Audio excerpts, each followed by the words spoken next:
I hope I find you well. I hope I find you well. Welcome and welcome, welcome. Please share this broadcast. This is a very important broadcast. It's to do with the great man himself, Ibrahim Traore, and in my view, why he is absolutely right in rejecting Sharia law. There are a number of things that I want to put to you that we need to spread as Alkebulan across Africa. So please do share this broadcast. You are listening to Citizen AY, the platform where we speak truth to power. Let's get this up and running, and I'd really like your support. Immediately after, I'll probably be doing a broadcast on the Dua TV radio as well in my language. But I am going to be, this is going to be, informative, and I hope you find it beneficial. So please do share the broadcast. You are listening to Citizen AY, the platform where we speak truth to power. Take a minute and share the broadcast and let it go as far as possible. I really do appreciate each and every one of you as you join us. I'm going to wait a few minutes. I'm going to then also, we'll start again. I know they're going to block me on TikTok, but the idea of what we're trying to do is to make sure as you're coming in, just go and subscribe. It's very important that we subscribe to our YouTube channel. Because there's no point in really sugarcoating what's going on. Our platform is being prevented from actually being able to discuss and talk about things freely, and we feel it is time for us to now focus on other things. I mean, of course, one of the things I'm trying to also advocate strongly for is that we have our own platform run by us, funded. Governments can help fund our own platforms, African platforms for Africans. We need African platforms that is run by Africans, funded by Africans, and any support that we get is from Africa for our platforms. It is a must. Share the broadcast, share the live. Let me quickly get this other side going. And the premise of the discussion is simple. Why Ibrahim Traore is right to reject Sharia law. He is absolutely right, and there'll be a document which I'm going to be reading. I'll read as fast as possible. I might not read all of it today. It's by a Saudi Arabian scholar, I believe, and his views, and I think it is worth, for us as Africans, we need to take cognizance of that. We can't ignore that. So that is probably what this topic today will be about. But yeah, so as you're watching, please don't forget, just subscribe to my channel. Subscribe to Citizen AY on YouTube. Help us grow the platform. We really do need your support. So subscribe, hit notification button, give us thumbs up, and share, and of course gift the platform. Those are the 5 things: subscribe, hit notification button, give us thumbs up, share, and of course we welcome super chats. You're listening to Citizen AY, the platform where we speak truth to power. And of course, take this moment to talk about the donations. We're still looking to do something about the donations. We want to help this a young Nigerian woman to come back from Egypt. And this is another thing that people don't understand. There's a video which I will post later on that I wanted to talk about, show you something as well about why, as Africans, we should not be so keen to be rushing to Arab countries, because the things they try there is a video where they're showing how they are blackening their faces and then holding those who face the black in a like a subservient manner, imitating, sort of trying to say that they were black people and those kind of things, and they're treating us in a terrible manner, So I wanted to just really, let me just put this in. So open. Okay. Why Ibrahim Traore is right. So we're going to talk about that. That might take a large part of his right.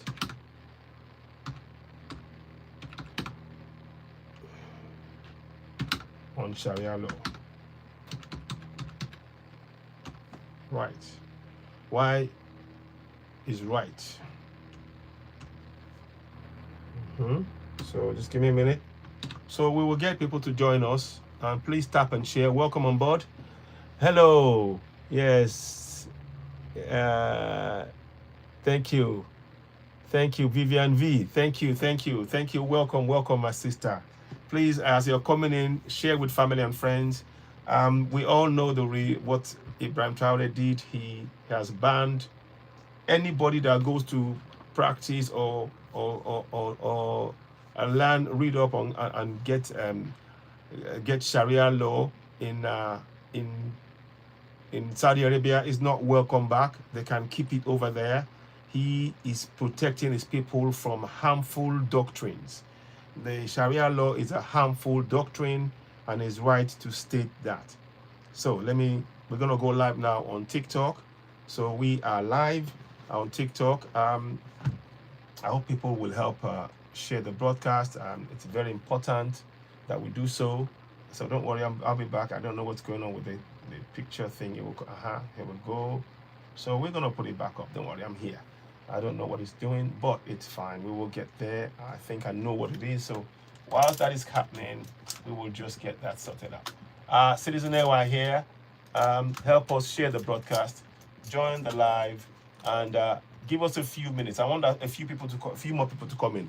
As you're coming in, your focus is to subscribe to us on YouTube. I want those of you who are watching us on TikTok, please subscribe to Citizen AY on YouTube. We need to grow the platform. We need your support. We really need your support without your support, we cannot do or achieve anything. And we are really grateful that you've been, being there for us and being part of our journey. And, at every point we've called for help and you've been able to help us grow the platform to where we are right now. So I want to thank each and every one of you for joining us. Bakari, thank you very much. I hope I'm on the right place. So welcome. Please tap on the screen share, gift the platform, please. Gift the platform. We do need your support. We need you to please gift the platform. Sorry, 1 second. I want to make sure I got it right. Please endeavor to gift the platform as you're watching. Tap on the screen and share and help us grow this platform. You are, of course, listening to Citizen AY, the platform where we speak truth to power. I greet each and every one of you as you're coming in. Two things I want you to do. If you're watching me on YouTube, go to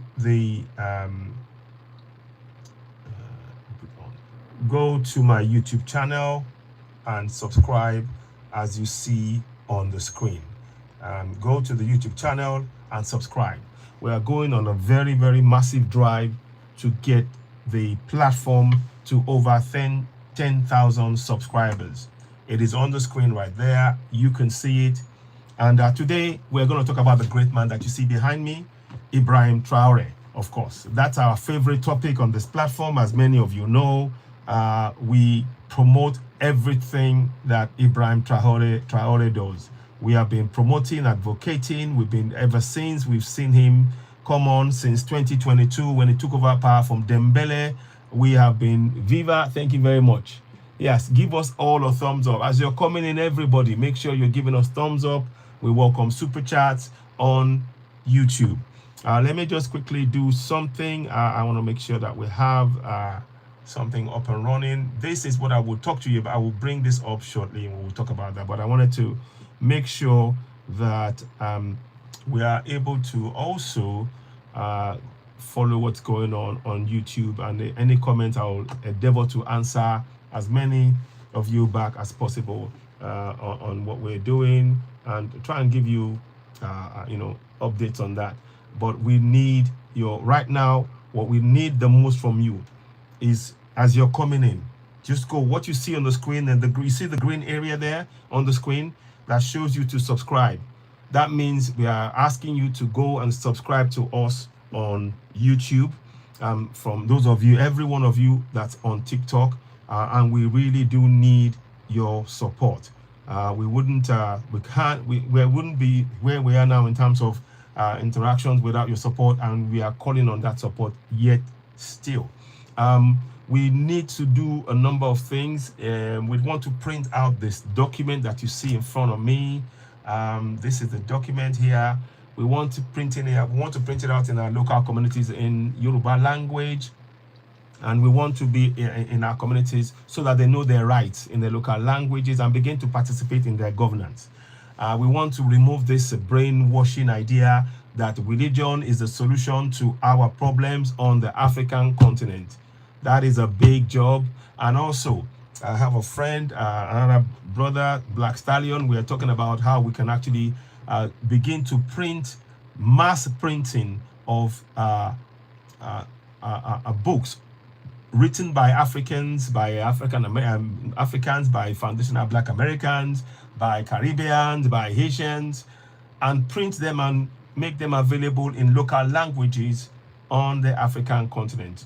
So the common denomination here is our local languages. So hi to everybody watching me. If you're watching this broadcast, please share. 1 second, let me make sure I've got what I wanted to bring out. I'm just going to quickly, before I go too far ahead, it drills and cuts at the same time, so there's no need for... Sorry about that. I need you to please, as you're watching me on TikTok, go and subscribe to Citizen AY on YouTube.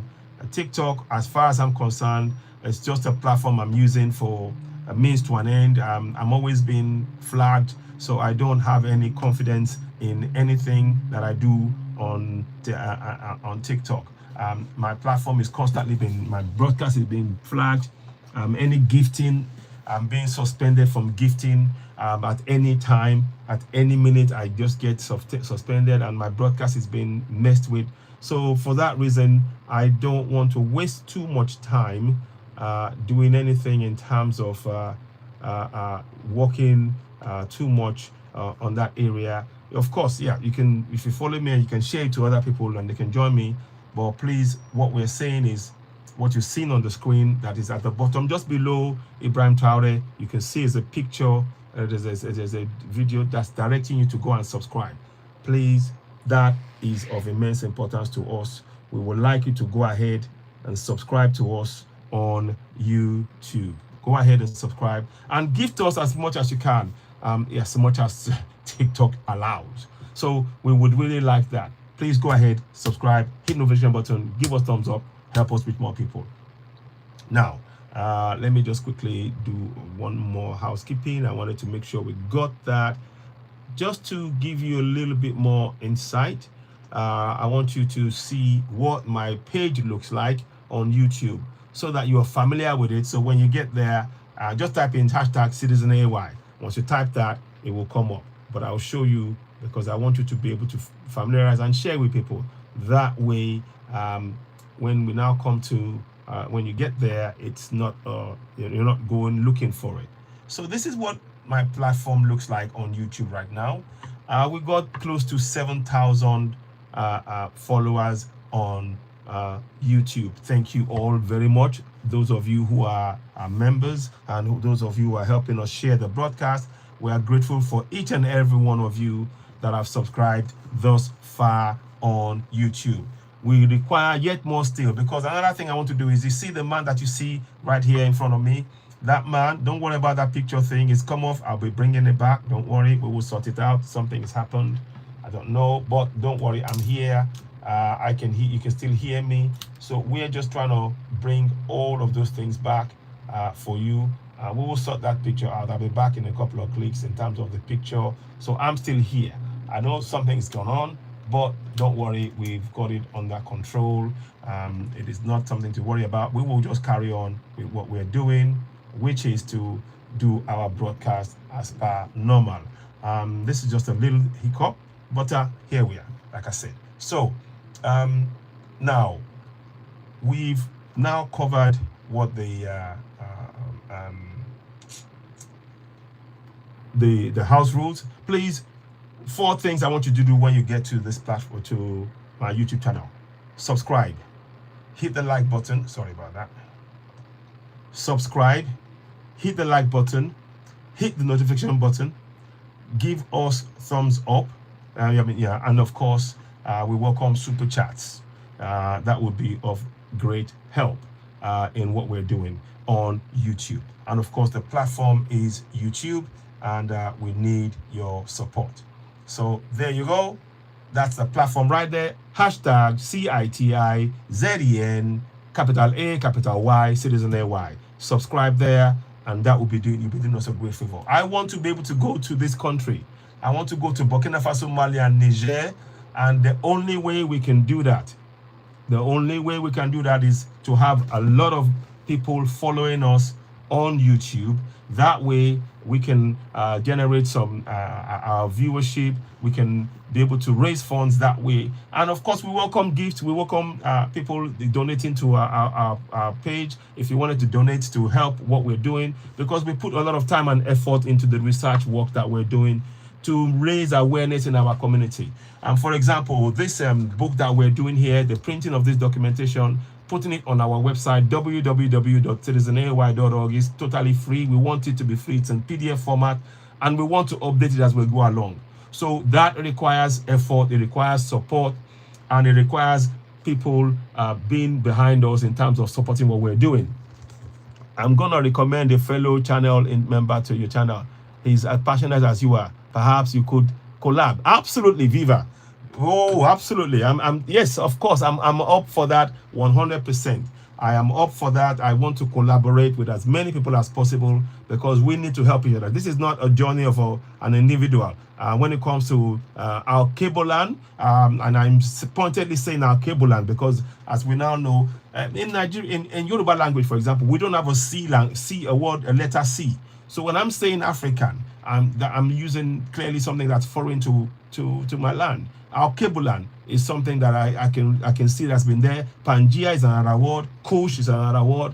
We really do have to, as Africans, we cannot keep using the words and the names that those who imposed the religions of Islam and Christianity on us. We can't continue to use those words as what we will call the words they give us to use to refer to ourselves as our basis of our understanding of who we are. We need to take actual control of that situation. And for me, I think it would be a good consensus if we actually had the name for the whole continent, Alkebulan. I'll be quite happy with that, and I'd love to see that. And then we can then go ahead, begin to make changes. It's because right now, when you have somebody name you, when somebody names you, every time that name, you are answering to that name, you are answering to that person. And for me, this story, no, I have not had any African saying we are, anybody in our continent saying we are African. I've had people say we are black people. I've had people say, I've heard about Kush, I've heard about Alkebulan, I've heard about Pangaea, I've heard about that. But for melanated people saying that about themselves, that word African came from those who are outside of Africa. And I think to get control of Africa and be in total control, we must name ourselves. It is a conscious thing. This is about being conscious. And that is why I'm also urging you to please go ahead and subscribe as you're watching me. Help grow the platform. I really do need your support. You see, my brother, how you doing? How everybody? I saw you see just coming. See, already, I have not done anything and I have already been suspended. I have not even started talking. I haven't started the topic and already I am suspended on, gifting has been suspended on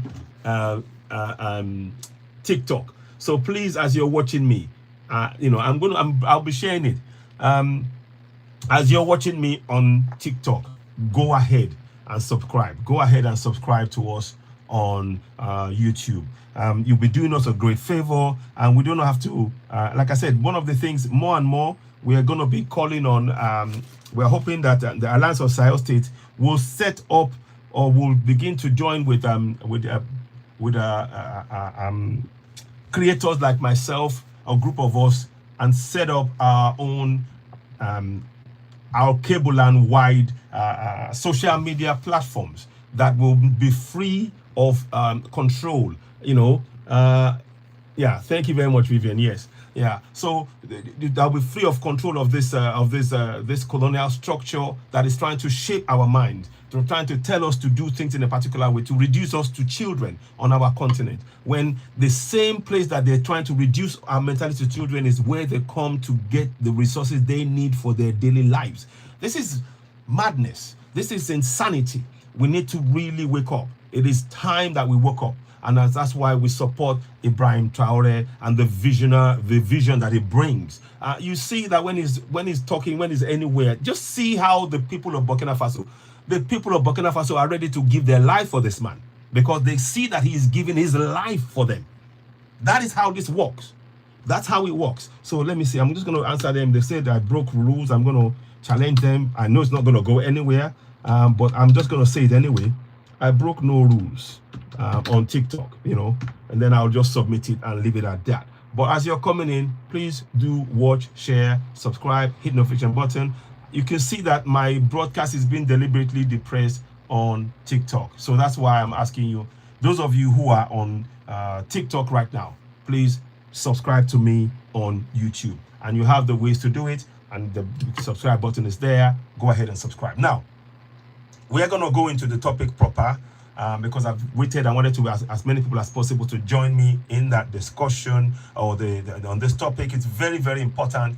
And I want to, many of you, let me see if I can find the video where Ibrahim Traore spoke about, I think, I've played that the other day. So we're not going to go there. There's no point in replaying again. Many of you know that he rejects Sharia law. And he stated the reasons. Thank you for the thumbs up. As you're coming in, give us a thumbs up on YouTube. The more you give us a thumbs up, the algorithm will push it out there to more people. So really, we do need your support. Those of you who are on TikTok, as you're watching me, go ahead, hit the like button, share, and reach as many people as possible. You see, I'll be bringing you in shortly. I'll bring you in, but just wait, and I'll just make a start on this progress on this thing for a little bit. So we all know, we've seen the video where Ibrahim Traore said he will not tolerate Sharia law in his land. We now subsequently had a cleric from Nigeria, Gumi, saying that Ibrahim Traore is naive and all of that nonsense. Of course, that's an absurdity. The cleric, if I may add, the cleric is Sheikh Gumi, Imam or whatever they call him, Sheikh Ahmad Gumi.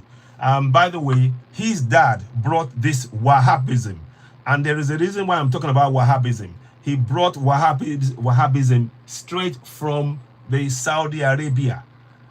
The Saudi Arabia built a school in Nigeria. They funded the school that Nigerian Islamic scholar, the first Grand Qadi of the northern region of Nigeria, they sponsored him to build a school that will be practicing Sharia law in Nigeria. That is the enormity of what Ibrahim Traore, this is why he is right to reject Sharia law. This is why he is 1000% right to reject Sharia law. And the sinister thing about the Sharia law is that before you go thinking that it's just tied to one religion, Sharia law was actually something that was engineered and created. There is a scholar would have been written that was created by the Colonials that took over, that signed the treaty with the Sauds in 1902, I believe.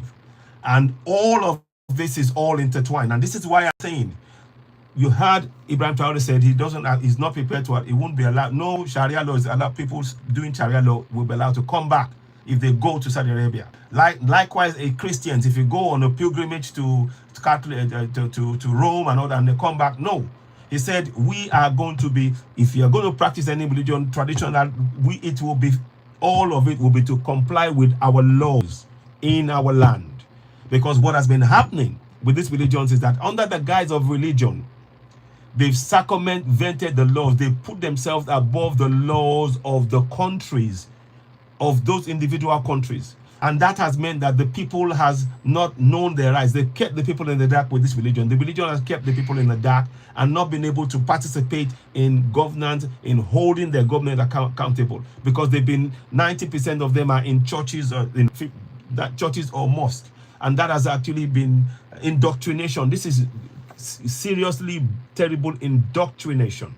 So before anybody goes thinks it's just relating to just Islam, it is about Christianity as well.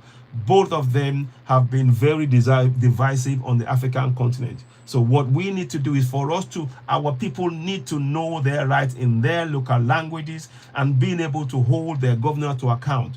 That way, corruption would minimize.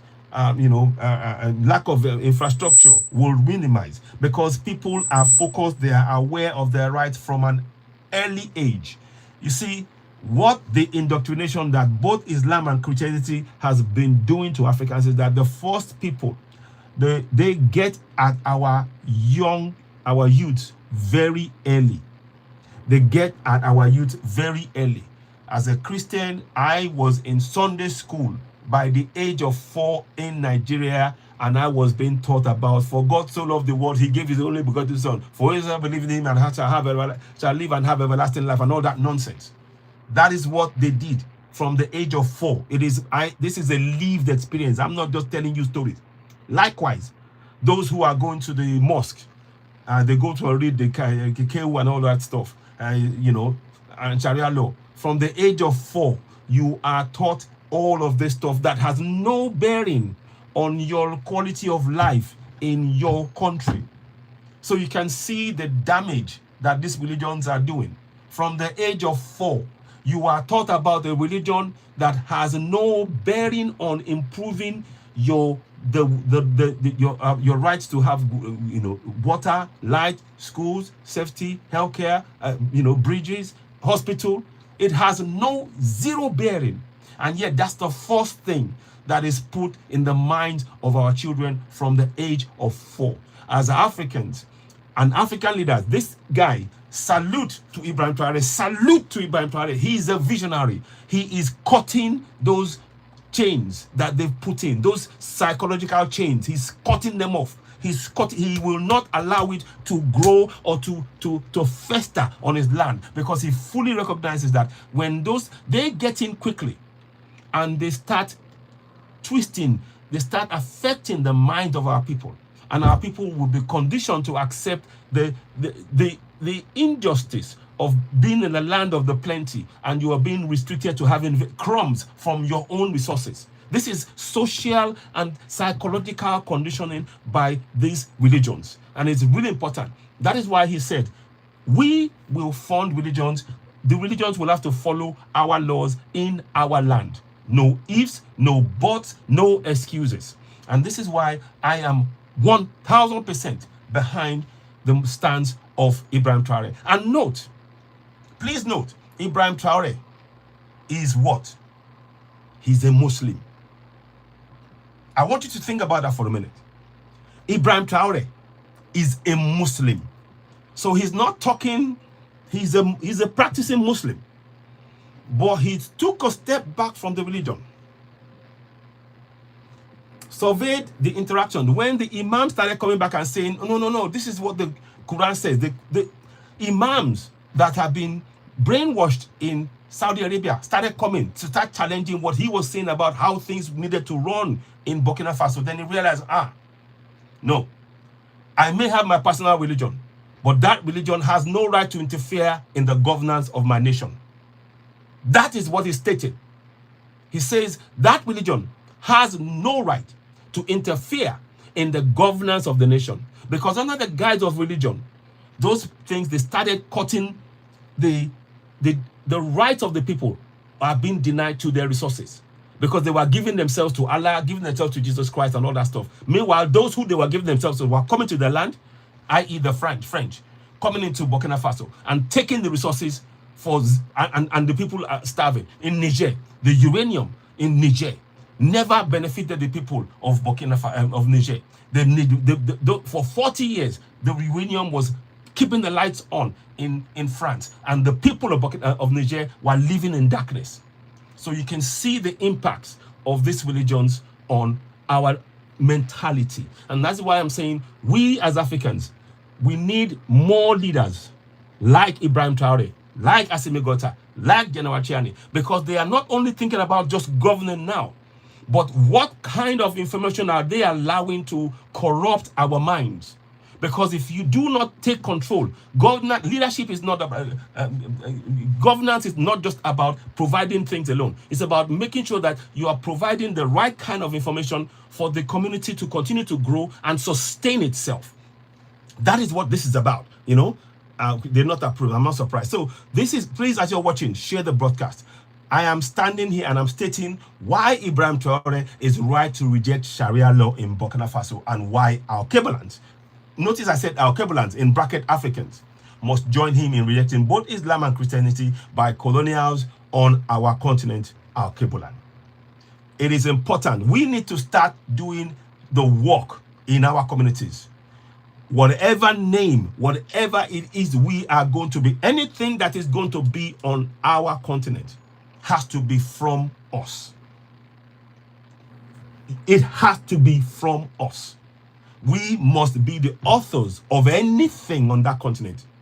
Any foreign body coming in telling us what to do, they mean us every harm you can think of. They mean us every harm you can think of. Africa is the fastest growing population in the entire world, bar none.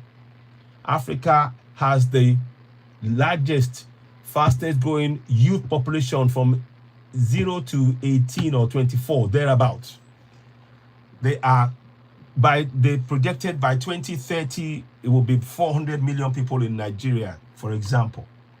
So the work that is being done by Ibrahim Traore here in beginning to cut this psychological chains that they've put in place is really important, that we as Africans really join hands. And again, I ask you, as you're watching this, don't forget, subscribe to Citizen AY on YouTube. Help us. I want to meet this man myself. I am going to meet him. With your support, I am going to meet him. I am going to interview him. And I'd love many of us to come down and actually go, because it does meet and greet with people, groups of people at a time, and they would, and they would sit down and talk. And I'd love to be there to just be in the same room with him. And I'm sure that is an experience that you'd love to go through as an African, because we need to start seeing. You see, we have to start putting African heroes and Alkebulan heroes in our Alkebulan minds. Because if we don't recognize, we have to see the greatness within us. This man is the greatness within us as Alkebulans. I'll be interchanging Alkebulan and African. If I say African, understand that my ultimate goal is about Alkebulan. It's important that we begin to take control, because we cannot keep using the words that has been imposed on our minds. We have to break that chain. We've got to break that psychological chain. And this is something that all of us has to do. It's not one person, it's all of us. Beg your pardon, the picture will be back shortly. I don't know what, sometimes this happens, but it's okay. We're still here. Yeah, I'm here. So let me just put that up. Don't forget, as you're watching, those of you on TikTok, hit the like button, and of course, go and subscribe to Citizen AY on YouTube. So like I was saying, what Ibrahim Traore is doing is not only thinking about governance of now. Ibrahim Traore is thinking about 20, 30, 40, 50 years from now. What kind of Alkebulans are going to be in position to continue this great change that is bringing about? So he's laying a foundation where the people of Alkebulan will be able to think freely, will be able to benefit from their resources, will be able to stand on their own feet comfortably, speaking their own language, eating their own food, wearing their own clothes, doing their, making products and selling to the world. and doing all of this with their language as the foundation of everything. Their language. You see, they keep, I'm not going to appeal. They're suspending me on TikTok. It doesn't matter. That's why I'm saying go and subscribe to me on YouTube. They don't like people speaking the truth. They don't like, once you put the face of Ibrahim Traore out there, they don't like it. You notice I've not used any swear word, but please continue to share the broadcast. Yeah, 100 years, Miss Lady. Yes, let me bring you up. Yes. I'll bring you up, and I'll bring UC as well. UC, are you there? I hope he's there. I'm going to bring UC. I was going to bring UC. UC, are you there? I hope he's there. Yeah, greetings. Welcome. Yeah, good. Brilliant. So, how are you doing? Having an issue. Can you hear me? I can hear you. Okay, good. Brilliant. So, how are you doing? I'm doing all right. You were just talking. I'm trying to figure out why is TikTok having an issue. Oh, they don't want to see his face. They don't like to see the face of the great man. They get worried. That about what we're going to say. So they tell warning or something. Are they having a problem? Yeah. Sorry? I see your lips. Sorry? What did you say again? I said, does TikTok, why they're having a problem? They are having a problem because they don't want me to say anything. I've noticed that anytime I put this picture up on my background, they are blocking me. They are just simply straight blocking my broadcast. They're bringing it, they're turning it, they're giving me strikes. They're saying I'm breaking the rules. And all I'm just saying is just talking. That's all I'm doing. But hey, you know, yeah. Every time I say it's long live the Sahel. I am so proud of them. They're doing a great job. They're defending themselves. Yeah. They're feeding their people and doing all the good things. So I love them. They are a prime example of what a country should do. Mm-hmm. So I don't care what anybody else says. I don't care about people coming on thinking, when they hear my American accent and want to pivot from the Sahel to, America is not the best. It is not. I agree. It is not the best place. No. And I'm so proud of the men that stand up and say, this is my home. I will defend my home. I will feed my people. I will generate jobs for my people. It has never been an occupation of mine to figure out where in the world can I go to. Because there's no place on the planet that I know of where Black people can be happy, joyous, and free. I don't know where this place is. So what they're doing is just outstanding. I love it. I jump up in the morning trying to go see how they doing. Is everybody still alive? And let me tell you what I saw recently. Yeah. I saw that Russia is helping one of them, either Mali or Nigeria, with some weapons and armored vehicles and stuff. And they somehow found a way to whatever it is they need from the ocean. Because Russia sent a boat, and it was escorted by one of the Russian vessels. Yeah. And it made it. It made it all the way there. The people were cheering as they saw them going down the road. Yeah. I was over here cheering too. Like they got some Yes. Yes. So I'm so sorry when people come up here and they assume, when they hear my accent that I know you're good. That I'm anti. But long live the Sahel. I love those men. Yes. Disappointed that others have not joined them. Very, very disappointed. Yes. And they, I'm gonna mute up. Thank you very much. Thank you for that. Thank you, Linda. Thank you so much for that. I appreciate that. Let us go to Kebi Code. Greetings and welcome. How are you doing? What would you like to say? Go ahead. Hello, brother. How are you? Good. Thank you. How's it going? It's been a while. Yeah, he will just walking, but I can't stay without not saying something. Good. Yeah, because this, me myself, I'm a Muslim, and Yes. this thing Ibrahim is doing, I've been waiting for it long time, long time, long time. Yeah, because we think that the white colonization has gone. It's not gone, and the Arab one also is not gone. It stays, and Ibrahim is a Muslim. What he's saying is right. What he's saying is very right and very true. We Africans, I don't know what's our problem. We see people standing for us, we will just turn our backs till they're gone. We'll come, oh, Thomas Sankara said this. Right now, we're having Thomas Sankara. Why not we join hand to help him right now? He's alive.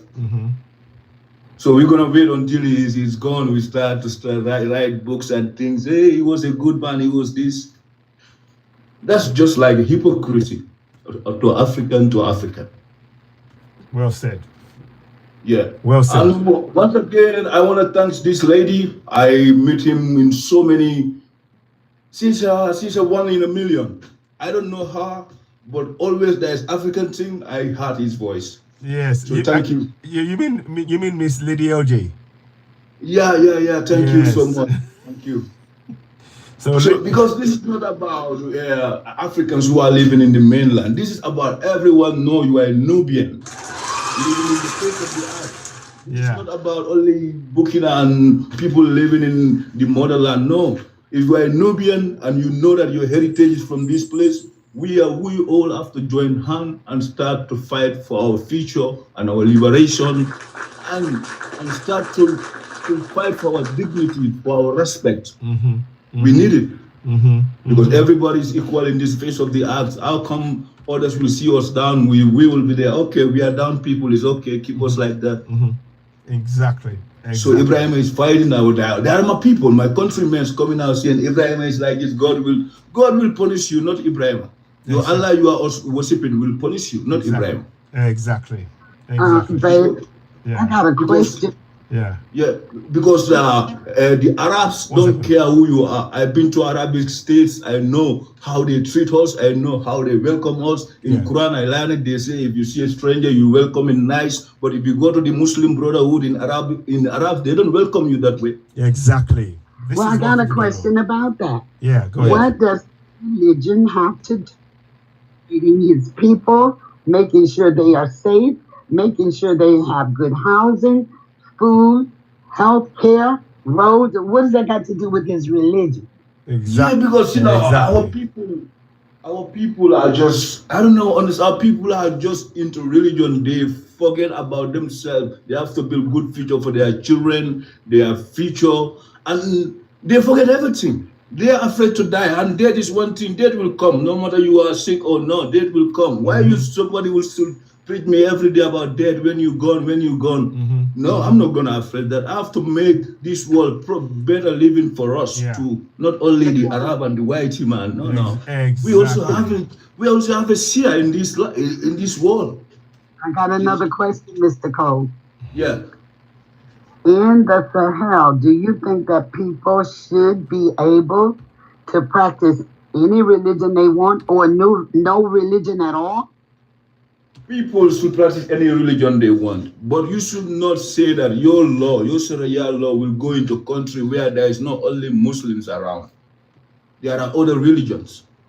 Well, if you're going to practice any religion that you want,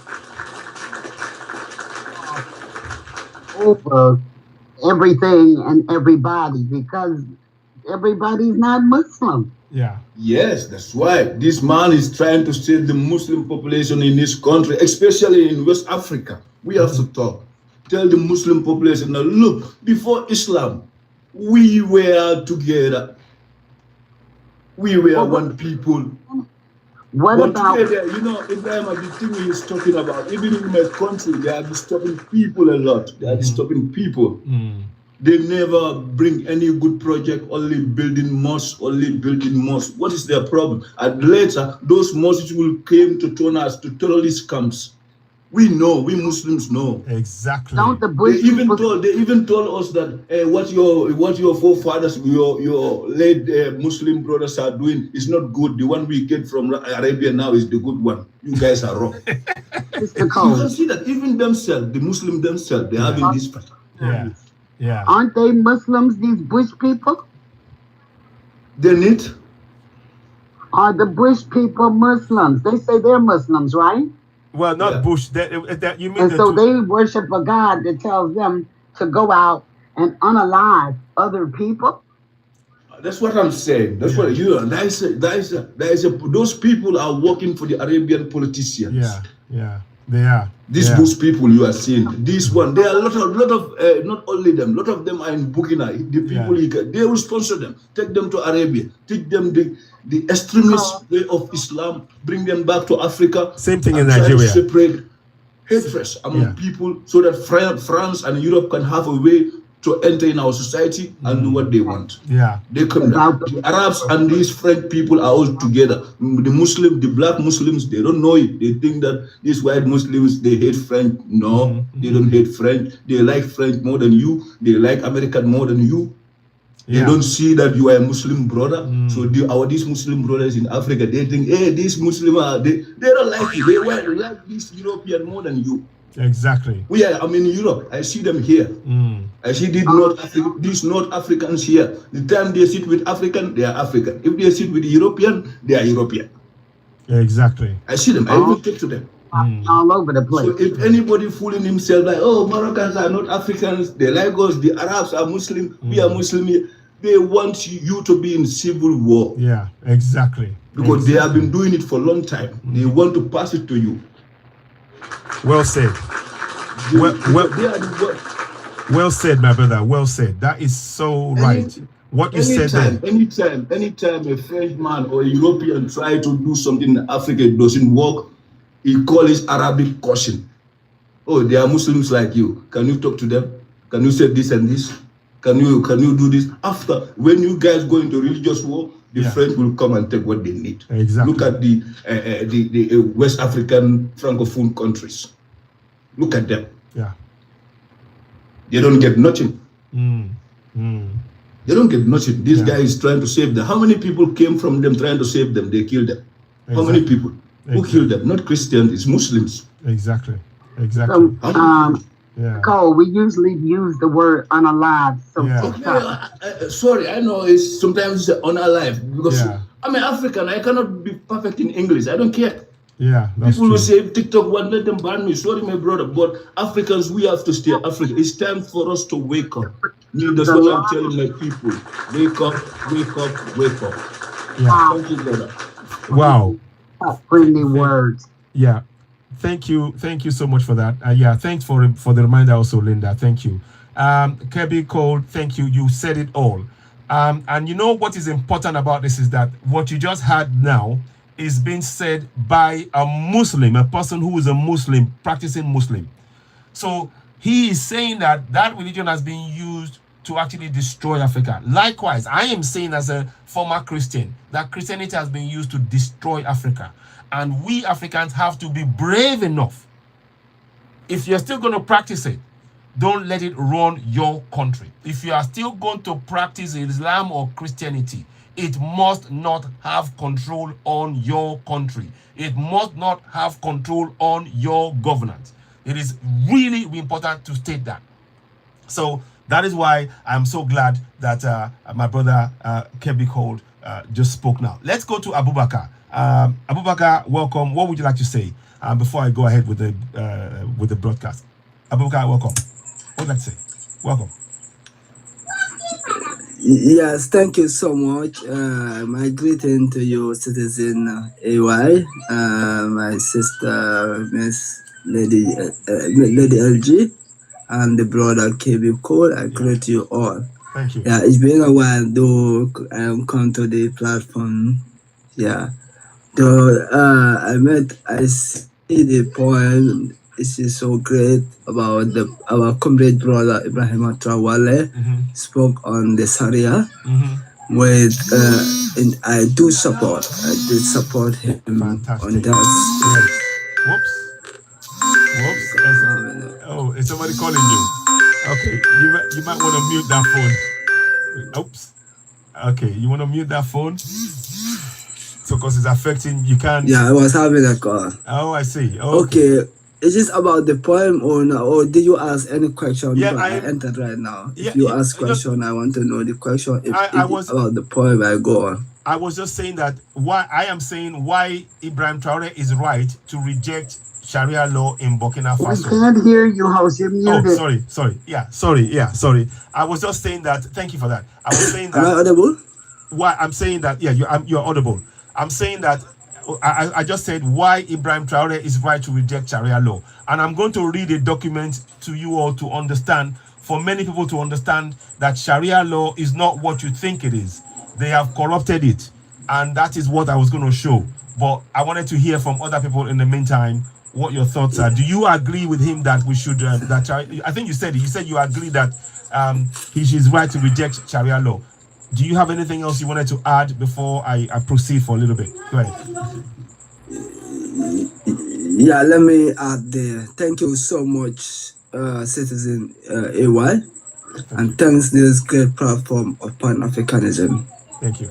First of all, we are Africans, and we are Africans before anything.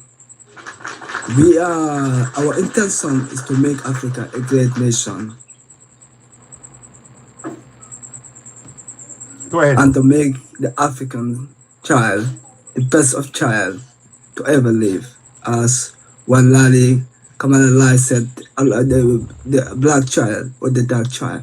We want any time that dark child stand on the world surface, for him to be given that integrity, that respect, that recognition and identity he deserves as any other citizen of the world supposed to is having right now.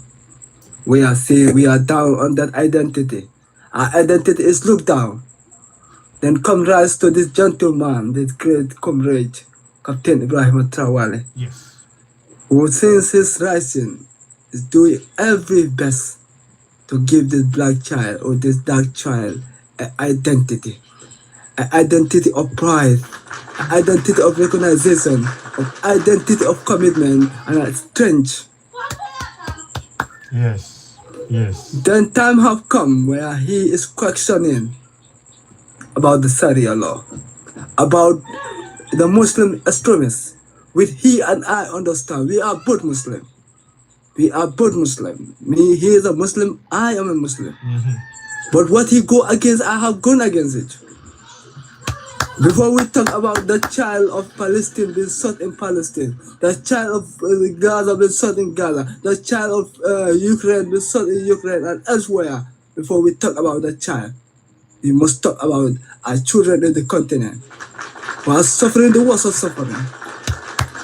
Politically, socially, and religiously, with my brother, the greatest thinker of all time, Ibrahim Traore, have gone and lengthy spoken about. I asked him against Sharia law. But we are seeing the children who are going in the Arab world to learn Sharia and what they are doing to our continent is unacceptable. It's not the teaching of our dear Prophet Muhammad. It is an extremist to the highest authority of extremism. Indeed. I stand by him and stand with him and always stand by him on the circuit of this. No more any Burkinabe or any African to go to the Arab nation to say he or she is going there to learn. Because what we are going to learn there, instead of learning basic and some ethic, they are not doing it, but what they are coming off is to come and insult our own grandfathers, as Cole have put it to you. When they come, they will insult us first, say what we and our grandfathers were following is not a teaching. Later on, they use those marks as a camp to attack us. We are seeing them. We understand exactly what they are doing. We understand the teaching. We understand where it came from. Today, what we are saying, as Ibrahim said, as I said, is that there will be no young in Burkina Faso, a Muslim child in Burkina Faso, who will leave the soil to go to the Arab world to study Islam and Sharia. You will either study in Burkina Faso, you study science, which we have brought in Burkina Faso, to become something better in the future, to become a scientist, to become a thinker, to become a doctor, is what we are doing. It's the preparation of this African child. We want to prepare an African child. Africa has suffered, the worst of suffer. Now is the time to reclaim dignity. It's the time to reclaim pride. It's the time to show the world, as you can, we can, as one time Black Obama put it. I can, you can, we can. It's the time. My brother has saved a way. Comrade Ibrahim has saved a way. Yes. Yes. We are not there to send our children to the Arab nation to learn Sharia. If only they have advanced science, we can send them for them to learn science as the former Baghdad or Persian Empire has did in the past, where they build astronomers, they build medicine, they build, but as long today that is no more in the world, Arab world, we are not there to send our children. They will learn in Burkina Faso, build themselves in Burkina Faso, become a mighty Burkinabe, who will join the thinkers of the world, who will do something in astronomy, in applied science, pure science, physics, and so on and so forth. Thank you, and thank everyone. Wow. Wow. Wow. My brother. Wow. Wow. Wow. Wow. Listen, Abubakar, you have said it all. You have said it all. A round of applause again. A round of applause. You just said it all. Everything that needed to be said. We want to know about sciences, biology, chemistry, all of that. That's what we want. We don't want anybody, none of our children to be sent to go and learn about Wahhabism in a place that is trying to reduce us back to Stone Age to prevent our development. None of our children deserve to be put through that. And that is why we support, that is why Ibrahim Traore is right. Thank you so much. Wow. Wow. I will be sharing that, what you said now. I'll be sharing it on this broadcast. Please, as you're watching, please go and subscribe to me on YouTube. If you can gift me, if they will allow you to gift me on TikTok, fine. But please, above all, go and subscribe to me on YouTube. And again, I greet those of you who are on TikTok, YouTube watching me. Thank you very much. As you're coming in on YouTube, give us a thumbs up. 4 things I want you to do for me. Subscribe, hit notification button so that when I come live next time, you will see me. Hit the thumbs up button, share, and of course, if you want to, I welcome gifts from you to help us. We need a lot more work. There's a lot of work to do across Africa. We are trying to print this document out and give it to as many people. We have it in, I will show you later on in the podcast. We have this document in PDF format. People can download it right now on my website, www.citizenay.org. I will show you. You can go there, as if you're a Yoruba person, it is in Yoruba language. You can download this for free and take it to your community and begin to awaken them to know their rights, so stand up for their rights. It is more important for you to know your rights than to know the verses in the Bible or the Quran. Let me say that again very slowly. It is more important for you to know your rights in this constitution, in your local language, than it is for you to know anything about the Quran or the Bible. They are absolutely blocking you from getting the development that you rightly deserve as an African on the African continent. So this is why I'm asking you to subscribe to me on YouTube. Help me grow my platform. The singular thing we must do, we need to encourage pride in our language. Make sure that our constitution, anything that is written in Africa, is written in African language for the Africans to understand. There is no point in writing in English and in French and in Portuguese and in Arabic language when the people of Africa have their own language. That is a disrespect to ourselves. It is a disrespect. I said disrespect to us. And we need to reject it. We need to start waking up. And if anybody, if you go to Israel and you don't speak Israel language, they will not speak to you. It is that simple. You have to go and learn it. We must adopt that on the African continent. That is where the development will start. Because if you do not do that, you will not know your rights.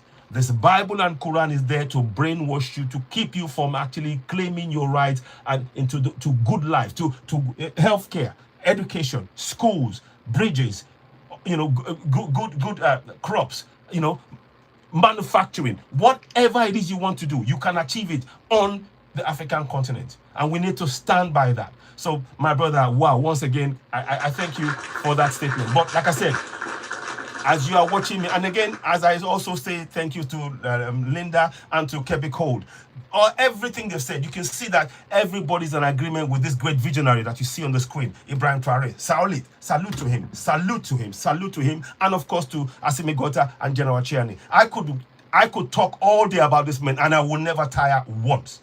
Because what the commitment that they're bringing, it is what each and every African must really follow. And I am following in their footsteps.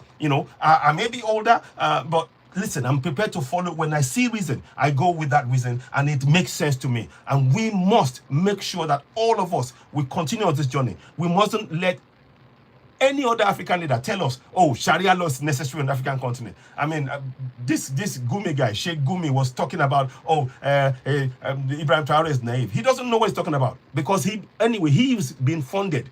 He's been funded. If you will give me time, I want to respond to that guy. Okay, you know what? Go ahead. I'll give you time now. Go ahead. Just send me Gumi for you to put it in your broadcast, yes. Thank you so much once again, because it was my plan to respond to the Sheikh Gumi, who pointed at Ibrahim Traore, calling him a child, to undermine that action. To you, Sheikh Gumi, or whatever they call you in Nigeria, no one is a child to understand what is going on in Africa. No one is a child to understand you yourself, what you have improved and have spoken in recent history, until Nigerians are so angry of you. You have been termed the T-words all your life, and everyone knows you are a member of them. I'm Muslim, but I don't trust in you because I see your activity. Then standing in Nigeria, calling Comrade Traore is a child to understand it. Maybe you are an old fool to understand exactly what is happening in Burkina Faso. Burkina Faso is on revolution, and the state of Burkina Faso is on the stage of revolution, and the revolution sees everyone, Muslim, Christian, animism. That's why the recent culture, you see how it was practiced. While you and your brothers were busy born in Mali, you were busy showing the whole world exactly with the culture in Burkina Faso. And that day, a cultural display has been played to show the whole world, this is Africa. Our cultures are our pride. Our ancestral ways are our pride. Then your desire or anything that you have with you, and you are displaying it using wealth, anything they sponsor you to sponsor regimes in Nigeria and elsewhere to show powers of your Wahhabi and others. We are seeing and observing, and we are ready to defend the continent, and the African child is more aware today than ever before. And coming to another point, that is my broadcast or this old Gumi. To you, there is no old age or new age or childhood in understanding the revolution, what is happening. We all accept this is a revolution in the Sahel. And the revolution needs support. It needs support from everyone. Maybe Ibrahim didn't know Thomas Sankara, but you yourself, you know Thomas Sankara. Maybe before he was assassinated, you have been born to see the sort of development of a young man who will have countries at heart and people at heart. You have seen Dr. Nazi Azikiwe of your country, who has speak lengthy on Africa and the African development. You have seen Kwame Nkrumah of Ghana, who has spoken lengthy on the development of the African and the pride of African, for the African man to be a great child of his continent, where he has all the privilege. You have seen him. You have heard about Patrice Emery Lumumba of the Congo and Congos, who all his life fighted to see this African child or this Congolese child be unified at heart, people at heart, and ready to salvage a country. All their work went in veil. But I'm not saying went in veil. Sometimes they are the guardian of the revolution. Today they are there, but I'm so sure they are the guardian of this mighty revolution in the Sahel. Every day they are praying for these youngsters who have taken the commitment as they take in the 1960s to salvage the continent. Their old age, whether young or old, anyone who understands the revolution shall support the revolution. The revolution needs all support, all voices to come near it, to awaken the child who is not yet understanding what the revolution. Saying Ibrahim Traore, Achemuta Koita, and Tiani with the military uniform, they call them dictators. They think, yeah, this is dictatorship, without knowing the revolution is far away from the dictatorship. Yeah, they come through military, but they are above the uniform they come with. They come to bring joy. They come to enlighten. They come to salvage the mighty children of Africa. Today, the African child is more happy than ever before because his dream, his words, his thought have been displayed by a young star like him, 30 to 40 years. That is the age of the African child who was so grievous, who was asking government so much question. Today, a brother have asked the same question as the president of Faso and is ready to answer it in his original way. Thank you. Wow. Wow. Wow. Wow. I am post everything you said. I will post it like you said. I won't take anything out of what you said. I will post it exactly like that, and I want people to share this. And I will share it not only on TikTok, it will be on Facebook, it will be on a response to Sheikh Gumi, because this is the kind of discussion we need to have. And he needs to know that the person who gave the response is also a Muslim, so that he will not come out and start talking all that nonsense. But I thank you so much for those words. It is really important that we say what needs to be said. And this is a revolution that is unstoppable. And it's because, and the reason why it's unstoppable is because it's not only the leaders that are involved, but the people are also believing, and they are part of this revolution. Boss lady, welcome. What would you like to say? Welcome, boss lady. Hello, hi, how are you? Hello. Good afternoon, everyone. Good afternoon, welcome. What would you like to say? Welcome, boss lady. Go ahead.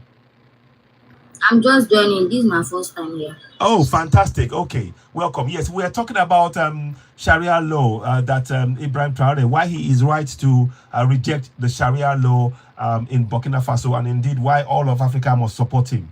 Oh, she's gone off. Okay, so let me quickly go into that. Thank you so much for that, everybody who's spoken. Don't forget, as you are watching this broadcast, I'd love you to go ahead and subscribe to my channel on YouTube, Citizen AY. It is on there. Go ahead. There's a prompter there for you to remind. Just go and subscribe. 4 things to do. Subscribe, hit the like button, hit notification button, give us share the live, and of course we welcome super chats. So those are the things we want you to do. Now let's go straight into the discussion proper now, because I think we've got enough background information about why people clearly, there's a consensus now that Ibrahim Traore was right in rejecting, and in fact the whole of Africa needs to reject not only Sharia, we need to reject Christianity and Islam on the African continent. It is hindering our development on the continent. No ifs, no buts. There's not even a debate about it. That is a statement of fact. Now let us go to what I wanted to show you quickly, if I can find it. Here we go. Now, there is a report written by a Saudi man, and I want you to listen to this. It said, and this is the report that I wanted to read to you, and it might take some time, but I want you to hear it. It said, Britain, the rise of Wahhabism and the House of Saud. This is written by Dr. Abdullah Mohammed Sindi. He is a Saudi man. Now, the reason I'm stating this is because we need to begin to understand why this confirms why Ibrahim Traore is justified, why he's justified in rejecting Sharia law. He's totally justified. He may not even know that this was what happened. This guy, I'm not sure if he's alive. He published this article 10 years ago, 2004, for importance and relevance. You can see the link there. So it is very, very important. So I'm going to read. I read through it and I was like, I need to bring this to the general public. It says here in this article, the late Dr. Abdullah Mohammed Sindi provides an analytical and historical review of Wahhabism, Britain's role in its rise and its relation to the Saudi ruling family.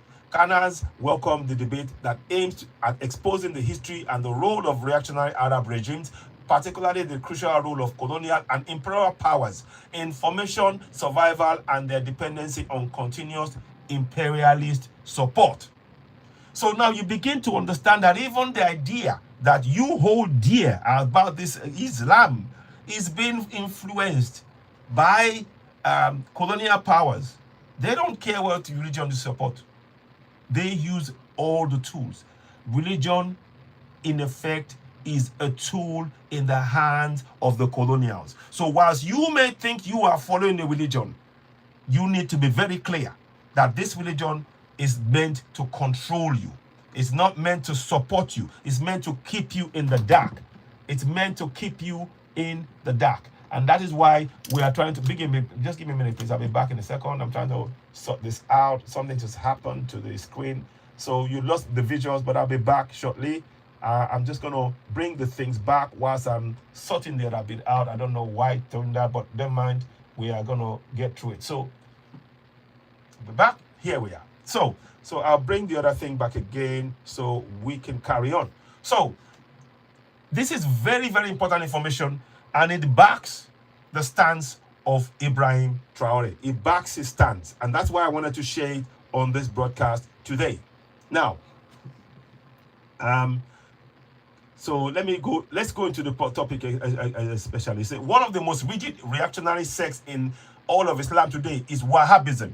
Now, let me just take a pause there. Sheikh Gumi's father was paid in the 1970s to bring Wahhabism into Nigeria. Don't take my word for it. You see, it was made the Grand Cadi of Northern region of Nigeria. This is under Wahhabism. This is under Wahhabism. So, Sheikh Abubakar Gumi opposed traditional Sufi brotherhoods prevalent in northern Nigeria. He preached against it, and he considered bid'ah on Islamic invocations and synergic culture. Saudi connections, he cultivated close ties with Saudi religions and educational authorities. He served on the Supreme Council of Islamic University in Medina and the Legal Committee of the Muslim World League, which facilitated scholarship for Nigerian students to study. Did you hear that? To study in Saudi Arabia. So this is clearly about brainwashing. I hope you are following the thread. I hope you are picking up what I'm putting down. It is very important that we understand this. What has been done here is to indoctrinate us into something that is damaging to our mentality, to our state of mind. So he was funding, Saudi Arabia were funding people to go and learn this Wahhabism and then come and practice it on ground. This is what is going on. And that is what Ibrahim Traore is rejecting, and he's right. He's absolutely right to reject this. We need to scream this from the rooftops, every one of us. This broadcast is intended to awaken us, to confirm, and to give support, 1000% support to Ibrahim Traore on this stance. On this alone, this is a move that will change the whole of Africa. Africa has already, Alkebulan, I'll say, I said I will interchange. Alkebulan is changed forever because of this one move by this great man. Every one of us have always known this, but we didn't have the voice to say it. He has the voice to say it, and he said it. And the whole world is afraid, because that is one tool now we've taken away from them that they can no longer use to control the minds of Africans. But we cannot relent. We need to begin to push and bring more information out about this. So let me just read a bit more. His teachings and puritanical approach inspired the students to found Izala Society. Jamal Atul Izalatul Bid Alwa Kamuz Sunnah in 1978, which became the main organizational umbrella of Salafi Wahhabi learning reform in Nigeria. Gumi served as its spiritual leader. So you see now that the Saudis exported Wahhabism from Saudi Arabia into Nigeria to what we see currently now. That is why Ibrahim Traore is right. We are bringing this to your attention But let me go back to the letter by the Saudi Arabian scholar, who he's not religious. He doesn't believe in the religion because he understood what the game was being played by an imperialist. So he said here, said, unlike Islam in other Muslim countries, however, Wahhabism treats women as third-class citizens, imposes the veil on them, denies them basic human rights, such as driving cars, the freedom of traveling within the country or leaving it without permission or mahram, a relative male chaperone, the interaction with men who are not related to them in order to maintain a complete separation of sexes, and until a few decades ago denied them public education and banned them from radio and television. This is the kind of Wahhabism that was inserted into Sharia law. It is important we understand that connection. It is very, very important we understand that connection. And again, I salute the visionary thinking of Ibrahim Traore. He's thinking 50, 60, 10, 20, 30, 40, 50, 60 years ahead. What kind of nation we will leave behind if we leave this Sharia law in place on the African continent? This debate will rage on for a long time, and we are here for it. We are here to ensure that as Africans, we now start protecting the minds of our children. We need a body that is going to work to protect Africans from harm. The AES is the body that will do that. Salute to Ibrahim Traore, salute to Assimi Goita, salute to General Chani, salute to these visionary men, and we must be behind them. We must support them. I give them a round of applause here, even though they're not seeing me. I'm going to do that myself because I love what they're doing, and this is why they are behind me. Now, let us go ahead. I want to just read something more now. In addition, unlike other Islamic sects, Wahhabism outlaws the celebration of Al-Mudi, Prophet Muhammad's birthday, forbids religious freedom, opposes political freedom or expression by constantly admonishing Saudis to obey their leaders who are not even elected, bans movie theaters, forces the public businesses to observe prayers, cows the masses to by publicly using harshest Islamic punishment applied mostly to the poor. This is what is going on in Nigeria right now in the north. This is exactly what is going on in Nigeria right now. You see the vision of Ibrahim Traore. He's a Muslim, by the way, but he understood what was being done. He understood. And we are giving you confirmation that the step he has taken is a visionary step, one we must all support. Now, let's go ahead again a bit more. So it says here, I want to read like other punishments, such as behead, even, to take off the head for convicted killers and hand amputation, denies Saudi citizenship to non-Muslims, condoned slavery until 1960s. This is what I'm saying. There's a sister right now.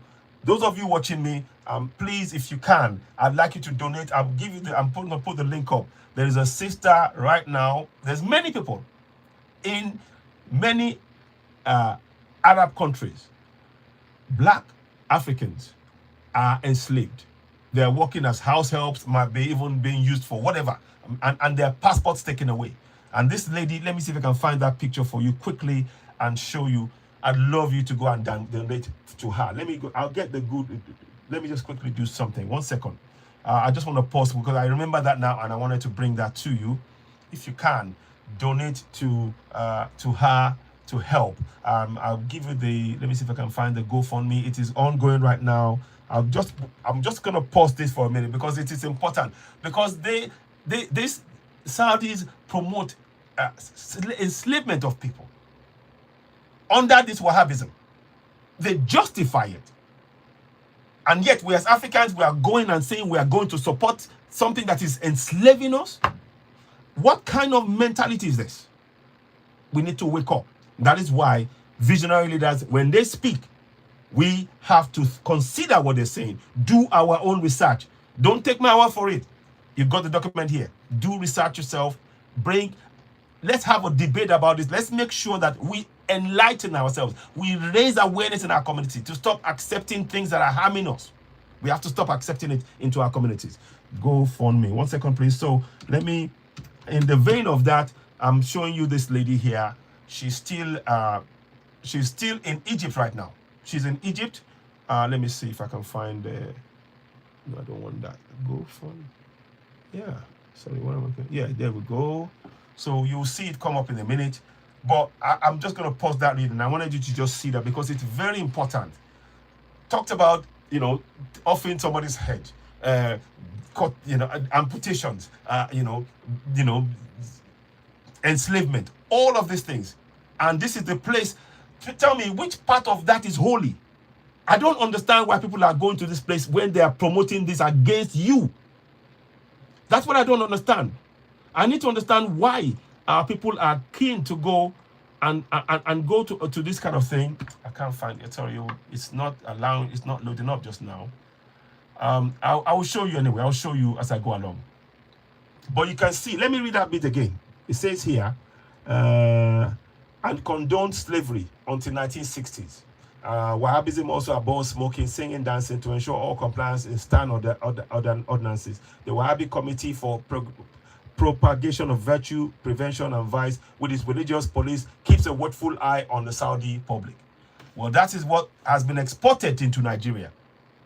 That is what has been exported into Nigeria and in fact, in the whole of Africa. This Wahhabism. This is what you're seeing. And this is what Ibrahim Traore is absolutely 100% against, and we need to support him.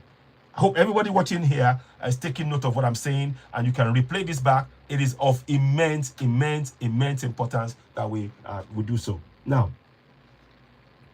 here we go. Wahhabism is highly self-centered, extremely intolerant of progressive ideologies, other religions, and other Islamic sects such as Shiism or Sufism.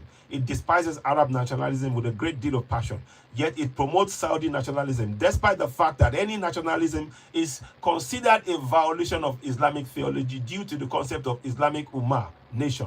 Wahhabism considers itself to be the only correct way in all of Islam, and any Muslim who opposes it as a heretic or non-believer. So you are practicing something in Saudi Arabia. So you're not happy with that also only being restricted to Saudi Arabia. But you are teaching people in African countries that they must also impose that on their fellow Africans. Which part of this is fair or just? I'd like to know. Which part of what I've just read is fair or just? There isn't none, any part of it. Again, this confirms why Ibrahim Traore is right to reject this. Now, let's go on a bit more. Now, the birth of Wahhabism, and it's important. Now, there's some debate about whether this happened or didn't happen. I'm just stating that because there's some things that have been said. But the fact is, this article has been written by the man I mentioned at the beginning of the broadcast. He's late now, but nonetheless, these are his views, and he's a Saudi man.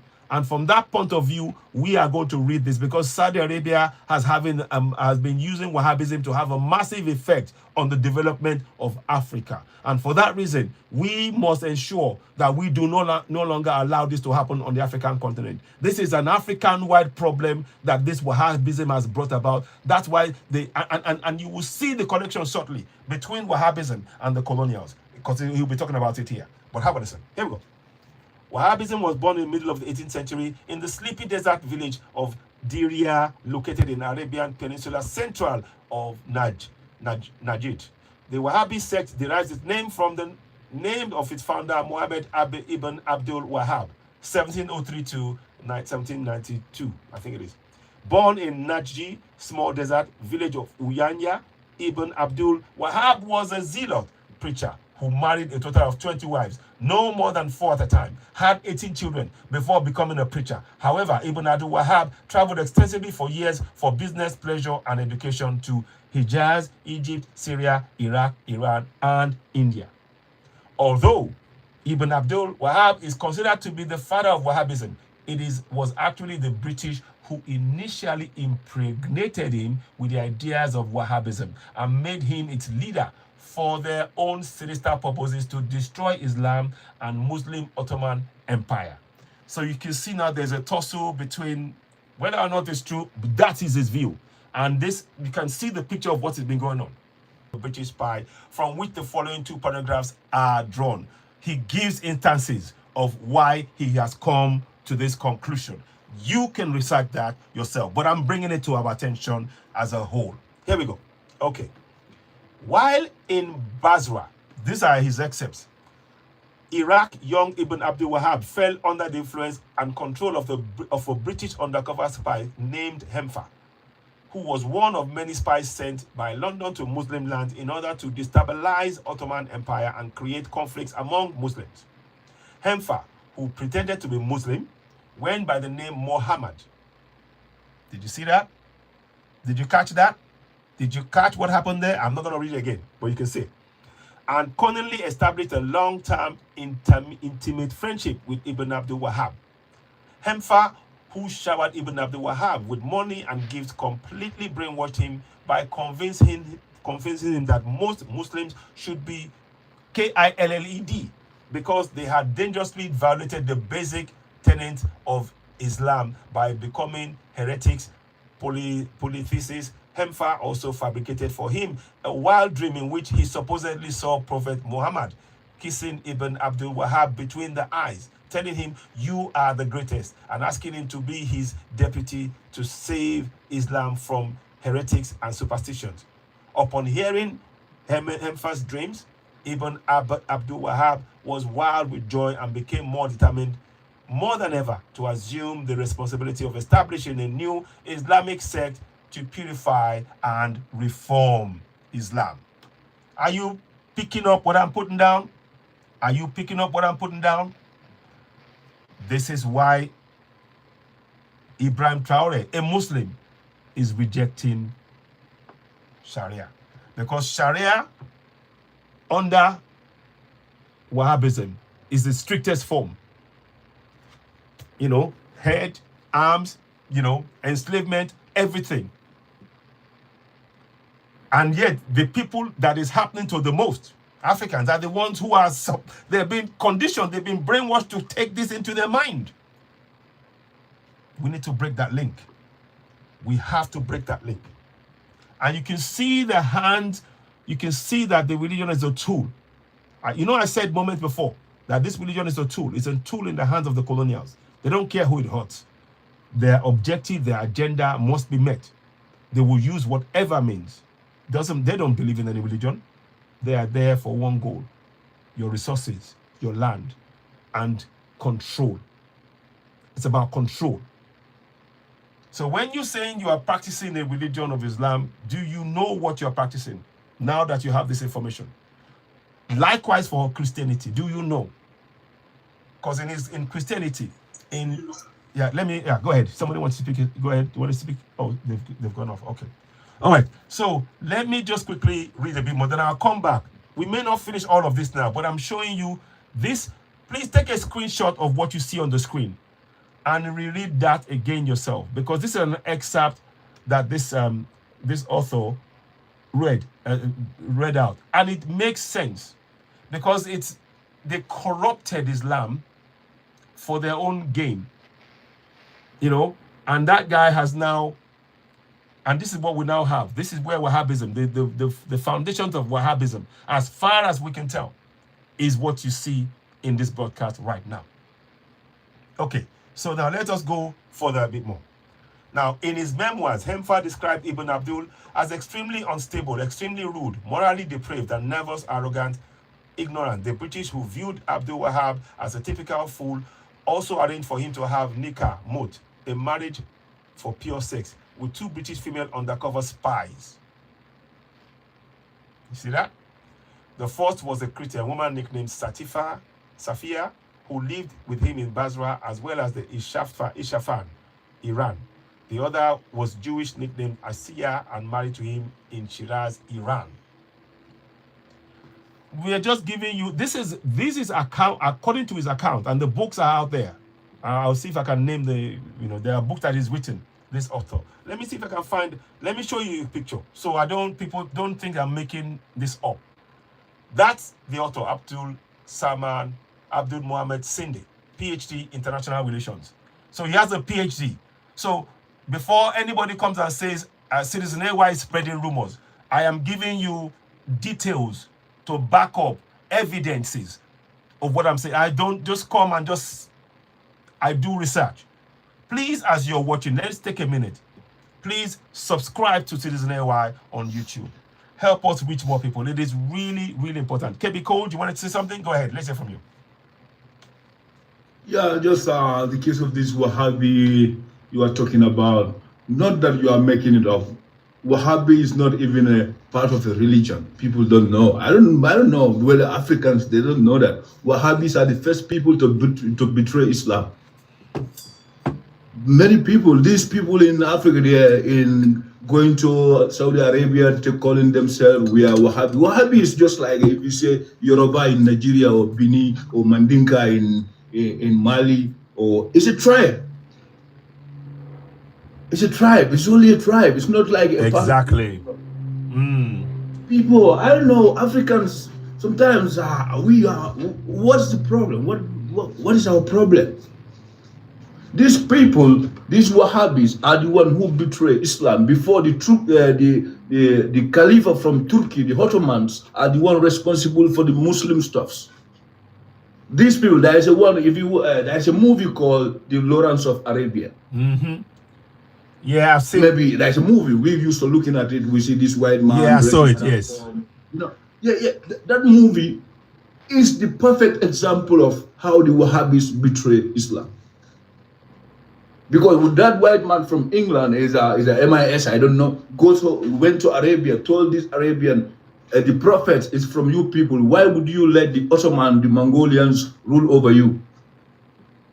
You see how exactly. it goes? Exactly. For them to join their Muslim brothers, the Turkish, they join the English to fight the caliphate so that they can become the king. That's why this Saud, the reason of this House of Saud start at that end, because the Wahhabis, they want to be ruled. Exactly.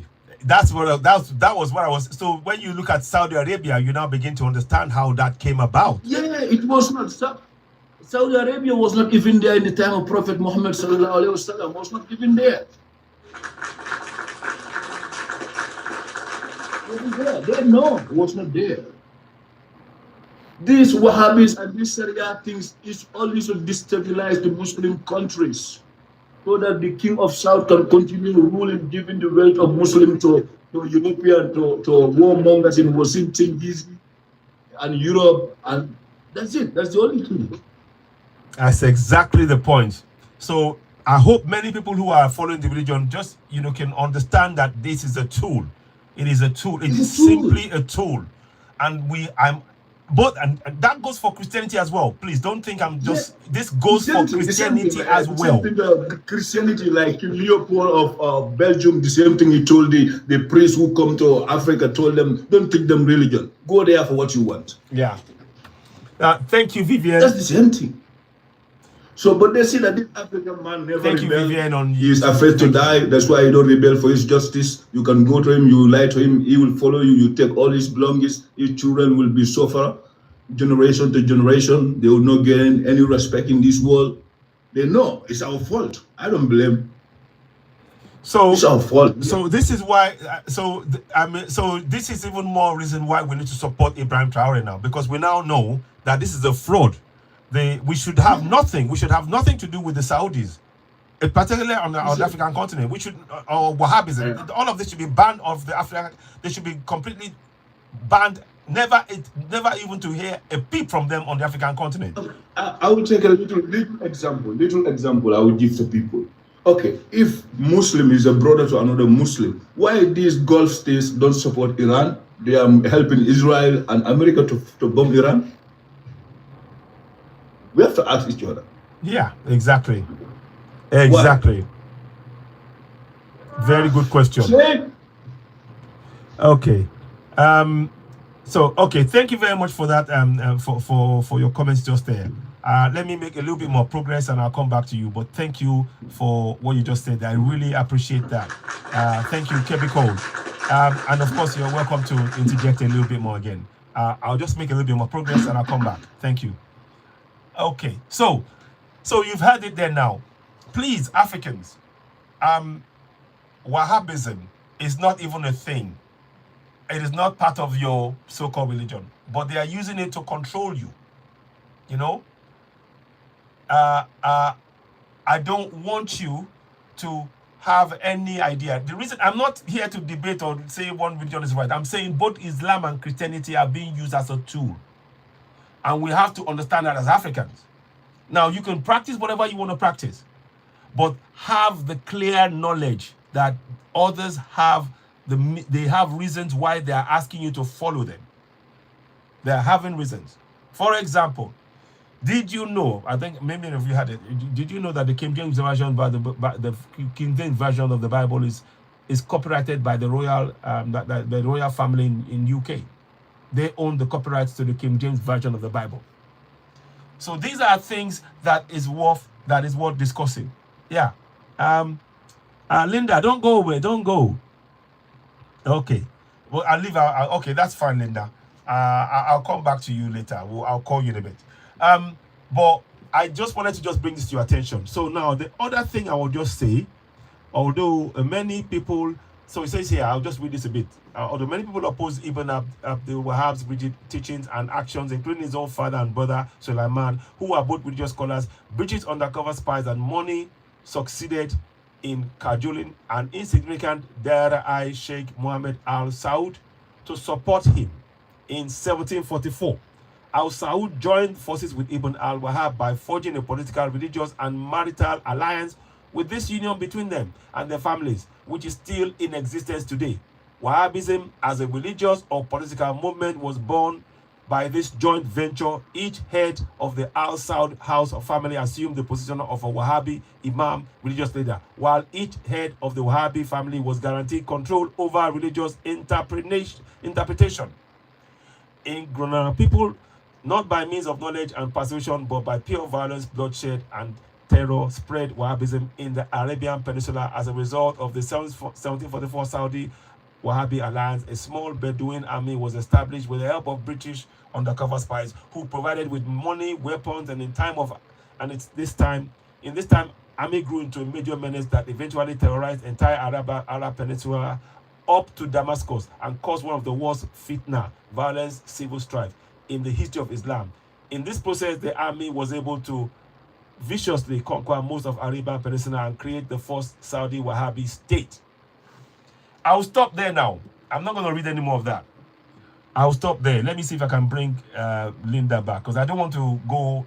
That's not what I'm doing. I'm not here to say yes or no. I just wanted to bring the information, and it's available online. Abubakar, what do you want to say? Go ahead. Go ahead. Go ahead. Okay. Oh, you are finished with the phone now? Yeah, I'll stop for now. I don't want to. I'm not. It's not a religious teaching. I'm just trying to give the background to why we need to reject it on the African continent, because they have really twisted what it said in the religion, and they are brainwashing us with that lie. So that's all I wanted to say, and people can read more to it, but I will move on to other topics. But go ahead. Let me hear from you. Yeah. First of all, it's not a matter of even whether we're supposed to reject it or accept it. Let us be frank to ourselves that since Africa gained independence between the 1960s to 1965, the whole continent accept to enter into the republic. Maybe the only country that don't enter into the republic is those countries that have their monarch still. But three quarters of the continent, all of us are a republican state. Yeah. And in a republic, no religious, no ethnicity, no race, no creed is above another. We are all equal in the eye of the Constitution that governs us. Yeah. Yes, each of us can follow their own religious doctrine. They know, and they know what is better. They know their heavens, they know their hell, they know where they prepare themselves. But when it comes to the state matter, the state is a republic. And each republican status must be respected. The leadership must be respected. The institution must be respected. But thank you too for going all the length in this foundation you have just found. for African to understand what is happening in the continent.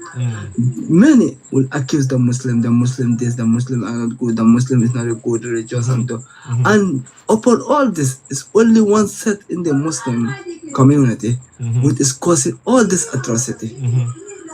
And you have done a great and a fair job. After our brother denied this, for you to go all the land to found this great document of a Muslim who was educated in Saudi and found his proof and evidence against the Saudi teaching and found and give us a background history of each. On that, before our prophet go, that is Prophet Muhammad, he praised 3 countries or 3 community of the Muslim by then. He first praised Mecca and Medina, then he praised Yemen and Oman, which are 2 great, and praised Sam which is today Syria. Then someone get up on the myth and said, oh, our beloved one, you have forgotten Najida, which you have mentioned, because I'm supposed to bring that background here to support your desktop. Then when that one said him, he said, I don't forget Najida. But I had the belief and conviction that the one who will destroy this religious will come from Nigeria. Then there's no need to praise that place. That's why he don't praise it. And thanks to his visionaries, many years after he went, as you mentioned, Muhammad Abu Wahab came from that land. And as you mentioned, he was not even a religious scholar. He was not a religious student. He was a traveler and a trader who went all around Arabia to found greener pasture. But unfortunately, he didn't have it. Then he come back with a teaching. But we know behind the teaching, there are someone who is sponsoring it. Then he come and put lies on the tradition of the Islam, which was there. He called what our fathers believe and what we were all following is a lie. That he bring now the separation of Sufism and Wahhabism. Exactly. I was speaking, I am a member of the Sufism who believe in the Sufist tradition, believed in the elders of the Sufis. Yeah. No, well said. Oh, okay. You see, believe in the teaching of the Sufism. You see, then when he come, he put us in the lie, and later on, what he do is to attack the Sufis. And this attack was not a broad day attack. It's as they are doing today in the Sahel or Nigeria. They wait until night. When the night is dark, they start attacking. Exactly. You see, exactly. They start attacking. It's how they did until they sack many of our elders from the Saudi peninsulas down to the Maghreb, that is Morocco. They come and sit in Morocco and Algeria. Exactly. Later on, our great sons, Amatizan work. You see?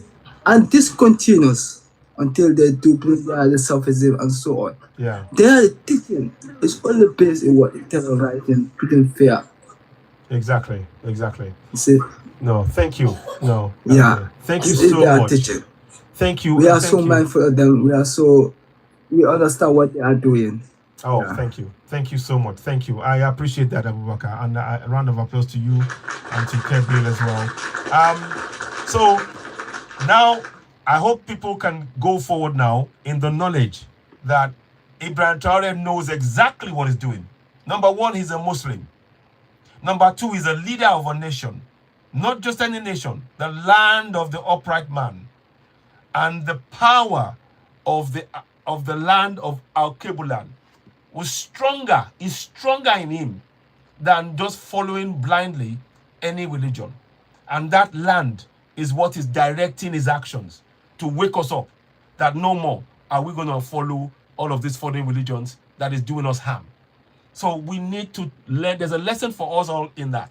I'm not going to read too much more into this because I'm not a religious teacher. I don't want that. I just want this information to be out there so that when you are thinking about the religion and if they're telling you that this religion said this and said that, know that this was corrupted and they've used it to underdevelop the whole of Africa, the entire Africa. If you look at, there's hardly any part of Africa that there's no war going on. There's hardly any part of Africa. The north, the east, the west, everywhere. And they're using it to cause wars while they take our resources. It's about our resources, and they don't ever want Africa to be an oasis that it was always is. And Ibrahim Traore, Assimi Goïta, General Chani, it's in the heart of Africa that they're in, and they are bringing the oasis. Let us support them. Let us support them. Thank you so much for that, for what you've said, and I hope everybody else you found this beneficial. Now I'm just gonna reference slavery in the Wahhabism that I pointed about. It's still happening now. There are 13 Arab countries where black people are still being enslaved. 7 of them or 8 of them are in Africa. The rest are in Saudi Arabia, Iran. They're still practicing this enslavement. And one such person this is happening. What I'm talking about right now is in Egypt. There's a lady called I can't mention her name. I'm gonna see if I can call her on here because I want to get her to speak to us. So far, we need 400 pounds to help her get home to Nigeria, because she was tricked into coming to Egypt. But when she got to Egypt, she became a slave. They took her passport away, like they do with many Africans. Now, we are in 2026. Please, please, please, men and women as Africans, if anybody tells you there's a job in those places, please think carefully. They are probably telling you a lie. They are tricking you. Don't fall for it. It's easily done because of desperation. And this is why we are supporting good governance by Ibrahim Traore, Assimi Goïta, General Chani. These are leaders that are working for their people. Can you say that about any other leader in Africa right now? Can you say that those leaders are working for the people? We can certainly say that about Ibrahim Traore of Burkina Faso, Assimi Goïta of Mali, General Chani of Niger. The resources of the land, they're using it to buy. Exactly. No, exactly. We can't say that about any other African leader, those African leaders. But those 3 men, we can. And we need to make sure that those leaders that we have, they start working to protect their people. The lives of every African or Alkebulan, I should say, is valuable, and it must be protected. And those in government must protect them. Yes to AES, 100,000%. So please, whatever, if you can donate to this, it'll be great. Let me see if I can call her, because she's still, maybe she might say a few words. So far, of the 400 pounds that we need, we've raised 130 pounds. We need 270 pounds or thereabout to help, she needs to process her passport, and then she needs to buy a ticket to go back to Nigeria. She has 4 children, and she needs help to get back. And she's unwell. She has medical issues, and she cannot move around in Egypt. She cannot move in the daytime. If she moves around in the daytime, she can end up in the police station, and they will treat her even terrible. So she's having to survive by just doing menial things, but no longer working as a slave. So whatever you can do to help in this situation will be greatly appreciated. Let me get her to say a few words here. I'm going to call her now. If she answers, I hope she answers. I'm going to try and see. Oh, okay. I need to do something quickly. It may not go through. Give me 1 sec. Where is it? Bluetooth on.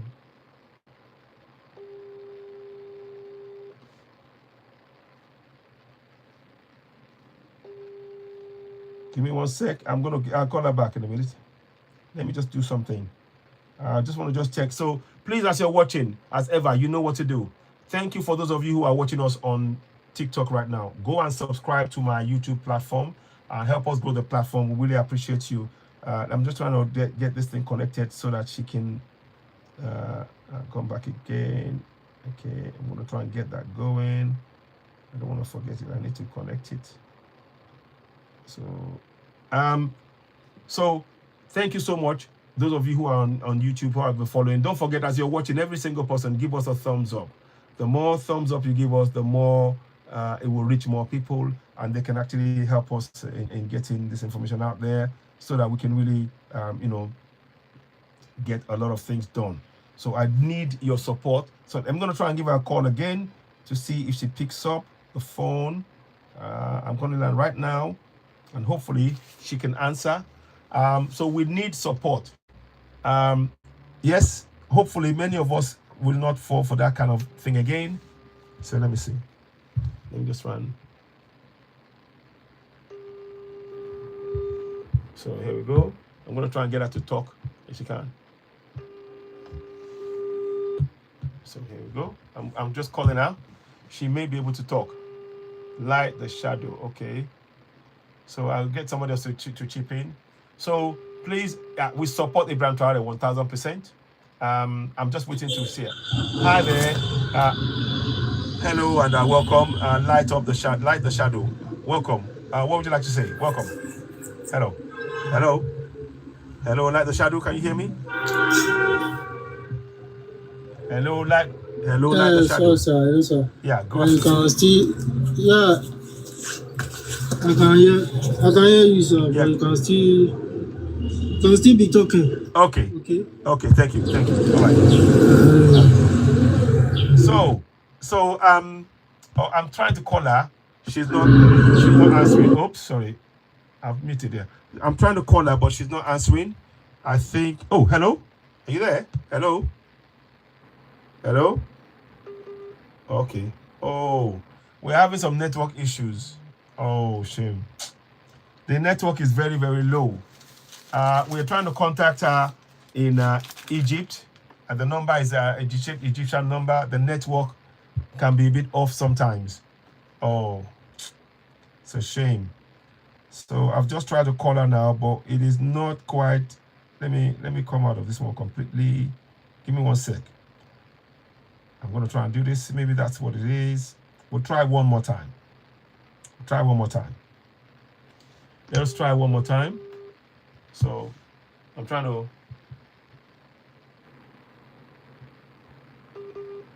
Oh, network.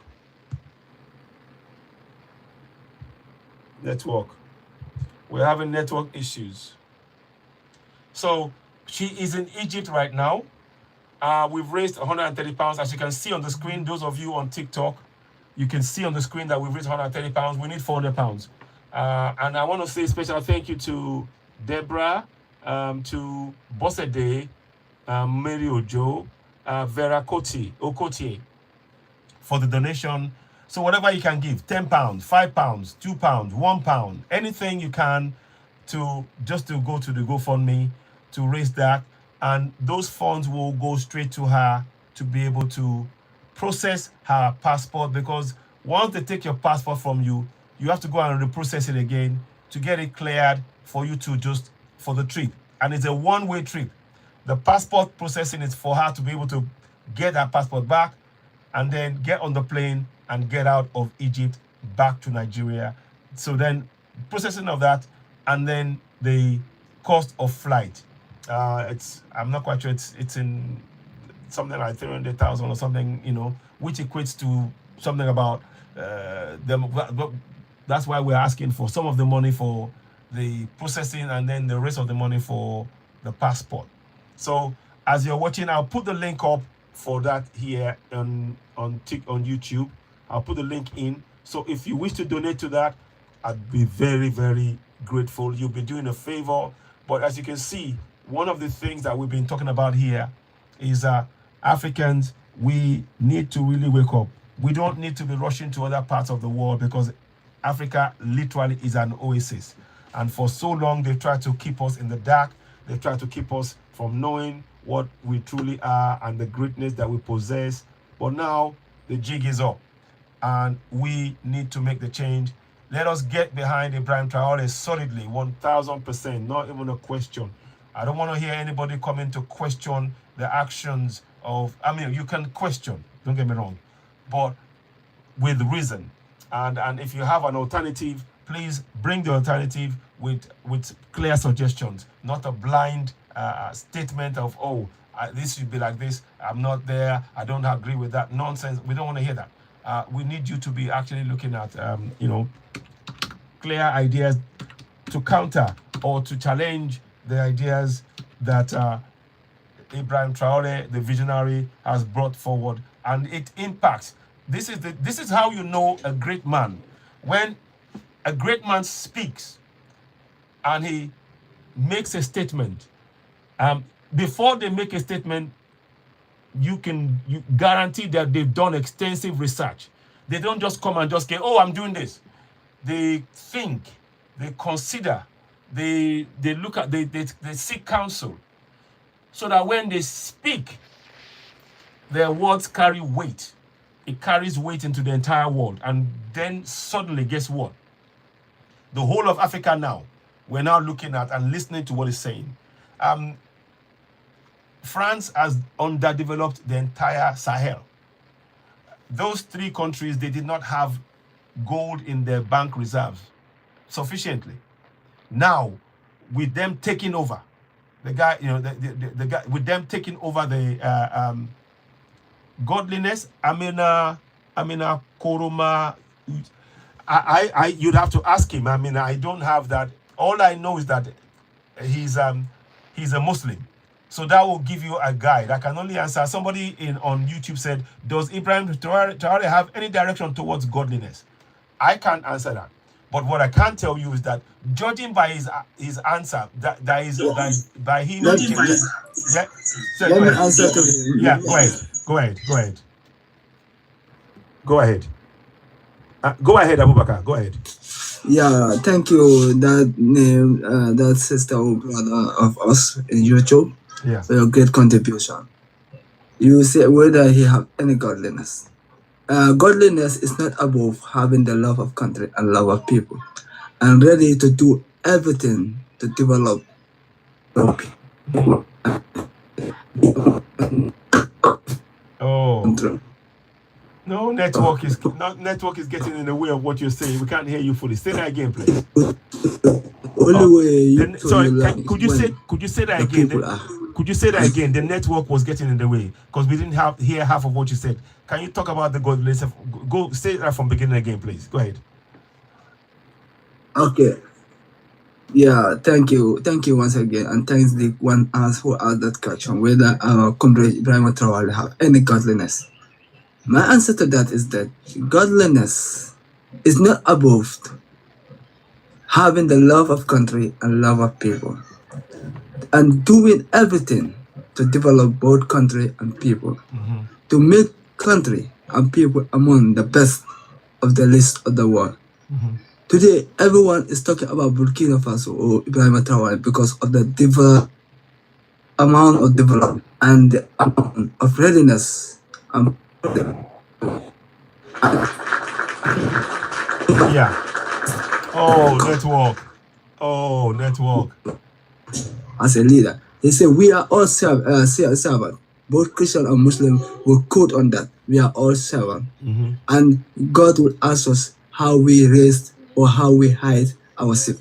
And even today, when my brother died, when God asked him, "What do you do for Burkina Faso?" he is ready to answer. Then he is godliness in each greatest, heavy, unmeasurable manner. Thank you. Wow.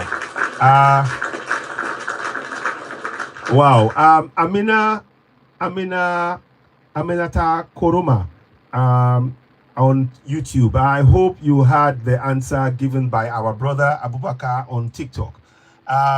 Because I wasn't going to give any answer, but as a Muslim, I'm sure it is very informed on what he's saying. I don't pretend to have an answer. I can only surmise what I think, but definitely that answer is, it makes sense.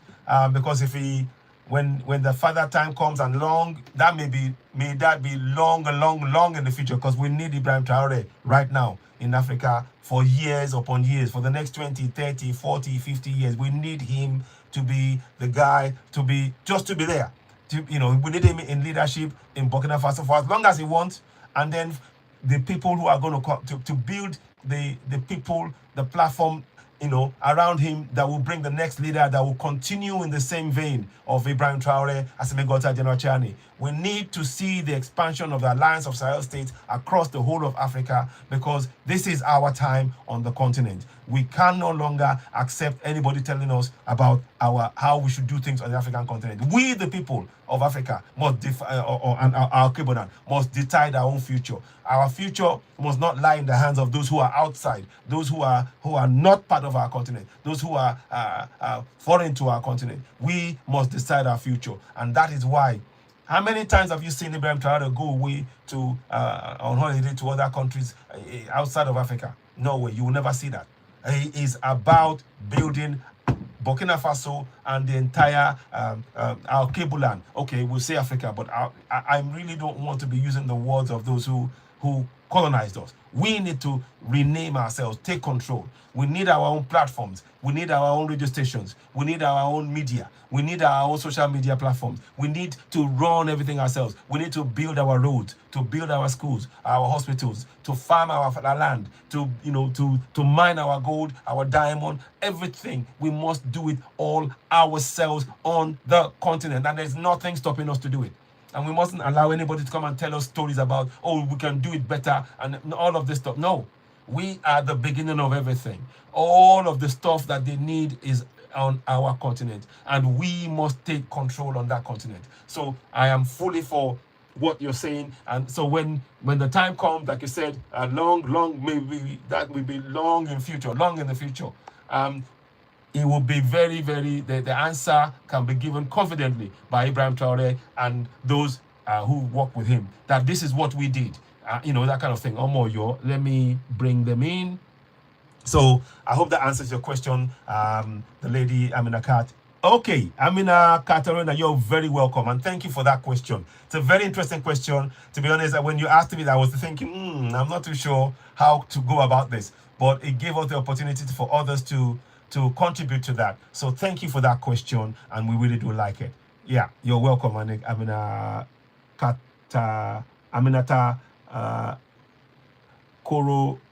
Koroma. Sorry, Aminata Koroma. Sorry if I'm not saying the right pronunciation. I do beg your pardon. Yeah, okay, so let's carry on. Now, this lady here, it's all tied to it. There's a lady on the screen, and you've got a GoFundMe that I've pinned on there. Let me pin it at the top of the broadcast for those of you who are watching, who may be watching me on, who are watching on YouTube. Please go ahead. Whatever you can donate. We're trying to get her back to Nigeria. Now we know, and the message is out there now. I'm hoping that many of us will get the message. African countries, please stop going to Arab countries. There is a video which I will be sharing on this broadcast later on, and in that video, there were Arabs that were blackening their faces, and then when they blackened their faces, they were then put like a rope around them, to pretend to be black people, and they were moving them around as though they were, cattle or something. You can see it. So we have to understand that if you are going to put yourself in that kind of environment where people are seeing you in that manner, you don't need to be there, Yeah, let me see. So let me see the question. Ibrahim, yeah, but Ibrahim isn't fighting against Islam. He's fighting against the extremist Muslims. I'm a Pan-Africanist. I support his idea too. Absolutely. Let me give you a round of applause for that. I'll give you a round of applause, Aminata, on YouTube. Let me give you a round of applause. That is exactly what the response I was expecting and I was hoping. You support his idea. You are a Muslim. You're a Pan-Africanist. Great. That's what we mean. That we need to be able to speak. That religion must not control our governance. That is exactly what we mean. You can find if you want to follow the religion. There's nothing wrong if you want to follow. But when it comes to the laws on the African continent, those laws must be followed. They must be African. No, the religion must have zero influence on the governance on the African continent. And sadly, in Nigeria, I for one can say the religion is having a heavy influence on our governance, and it is detrimental to the development of our continent and the nations. Omoyo, let me hear from you. I wonder if you want to say one or two things about this. Are you there? Omoyo? Yeah, I'm here, sir. All right. Yeah, greetings. What would you like to say? I'll come back to you later. I greet everyone. Go ahead. Yeah, I greet everyone. And first and foremost, I want to address the lady on the screen that you are soliciting funds for. Yes. You see, these ladies, they don't really deserve our sympathy because many of them have been forewarned not to go to Arab nations. They should not go to Libya. They should not go to Lebanon. They should not go to Egypt and so on and so forth. But they wouldn't listen. They wouldn't listen. This something has been happening for years, whereby we know how the Arabs, especially the Libyans, are selling black people into slavery because of desperation. I don't know how bad Nigeria is that some people will still be risking their lives to go to Italy and route Libya, whereby they will subject them into all sort of, molestation and slavery. This girl now, probably she has caught HIV or something like that, because I believe they must have, subjected her to sexual abuse. Many of them like that, they are selling the body part of our people, but they won't go. And we have leaders that are not ashamed themselves. Leaders that are not ashamed. If you are a president, my brother, would you be happy seeing your fellow black people, black girls, black brothers being subjugated to, all sort of atrocities in the Arab world? Do you know how many Nigerians that we have in Libya, in Morocco doing house help? They are doing house help, working as Omodo, house help. Exactly. In Iraq, in Iran, Pakistan. How can we be so stupid? These people don't like us, they've enslaved us, yet we are still, now selling ourselves to them, going to them to enslave us again. It doesn't make sense. It's a shame. I'm not happy about it. There's no way home can be that bad that should make any Nigerian girl to go and be hustling, to go and seek greener pasture in the Arab world. It doesn't make sense. And this is the reason why we need to fortify our education. Our curriculum needs a total overhaul so that history will be taught. Our pupils, we know that these Arabs are the major enemy of the black race, not even the Caucasians. The Caucasians, look, I may not like them, but if you compare transatlantic slave trade and Arab slave trade, you will realize that transatlantic slave trade is nothing compared to Arab slave trade. Because during the Arab slave trade, those people were castrating our forefathers. Castrating them. That's why you see that we have a very low significant number of black people in the Middle East because they castrated them. At least the Caucasians were so nice that they didn't. The Caucasians were so nice that they didn't castrate our people. That's why we still have close to 50 million African Americans in USA. I didn't mean they castrated them like the Arabs did. Probably we're going to have a very low number of African Americans today. But they didn't castrate them. They were just using them for slave labor. But the Arabs used them for slave labor. They raped the women and they castrated the men so that they won't be able to procreate. Yes. Wow. And these are the same people we are still tolerating on our continent, in our country. When I realized that these useless Lebanese are taking over so many African countries, I was so unhappy. I was so sad. Because these Lebanese, they will not tolerate half of what we are tolerating in their country. Go to Senegal, go to Gambia. So Lebanese are taking over. They are even taking over Syria law. Even Nigeria, the so-called useless giant of Africa, we have a Lebanese man called Chaguri. Yes. He's a big player in Nigerian politics. Yes. He helped Nigeria, he helped Abacha to embezzle billions of Nigerian public funds. And now he's working with Tinubu to destroy Nigeria. This is a Lebanese man. Will Lebanon tolerate a black Africans in their political arena? Never. Even own a significant business in their country? The answer is no. There was even a time they said that they don't want black people that any black girl who is pregnant in Lebanon should not be given medical attention. In Lebanon, it happens. You're right. I'll actually bring a program. There was a program about that. I saw the article, and I will come and cover that here, so that we need to talk about that. Thank you for that. Sir, I want you to know something. I'm a realist, and I will call a spade a spade. What Ibrahim Traore is doing, Assimi Goita, is nothing if they don't look after the vulnerable population in their country. There are still a lot of Burkinabés that are suffering, Malians that are suffering. These vulnerable population are the one the United Arab Emirates and Saudi Arabia are targeting. Give them scholarship to go and study Sharia law in their country. Okay, imagine now, I don't have anything. I don't have money. I'm broke. My parents are poor. And I see an Arab man that walks towards me that, look, We like you. You are intelligent. We give you a scholarship to go to Saudi Arabia. We give you food. We give you free housing. We give you transportation, everything. And they groom me to become an Islamic scholar. Who do you think my allegiance will be? Will my allegiance be to Arab or will be to Black Africans? It will be to the Arabs because they saved me during the rainy season. So that is what is happening. Go to Mozambique. The Arabs are taking over Mozambique because the Arabs are taking over Mozambique. There are some villages right now that the native Black Africans, they are sacking them, unaliving them, chasing them out because of the mineral resources that they found recently in that region. And because they've given some Mozambican youth scholarship to go and study Sharia law in their country, those Mozambicans that were given scholarship, they've graduated and now they are back in Mozambique. And if you know what they are doing in Mozambique, you will realize that, look, you may say it is over for Black Africans. Because these Mozambicans now, what they are doing, they are getting funds from Saudi Arabia and UAE in order to recruit a lot of Mozambicans into their force to impose Sharia law in the country and also to hijack power from the government. You see what's going on? You see, this is horrible, horrifying. It's horrible. It's happening in Nigeria as well. Go to Zamfara. Yes. The indigenous people in Zamfara, they are chasing them out of their land because of the gold. And the lithium that are there.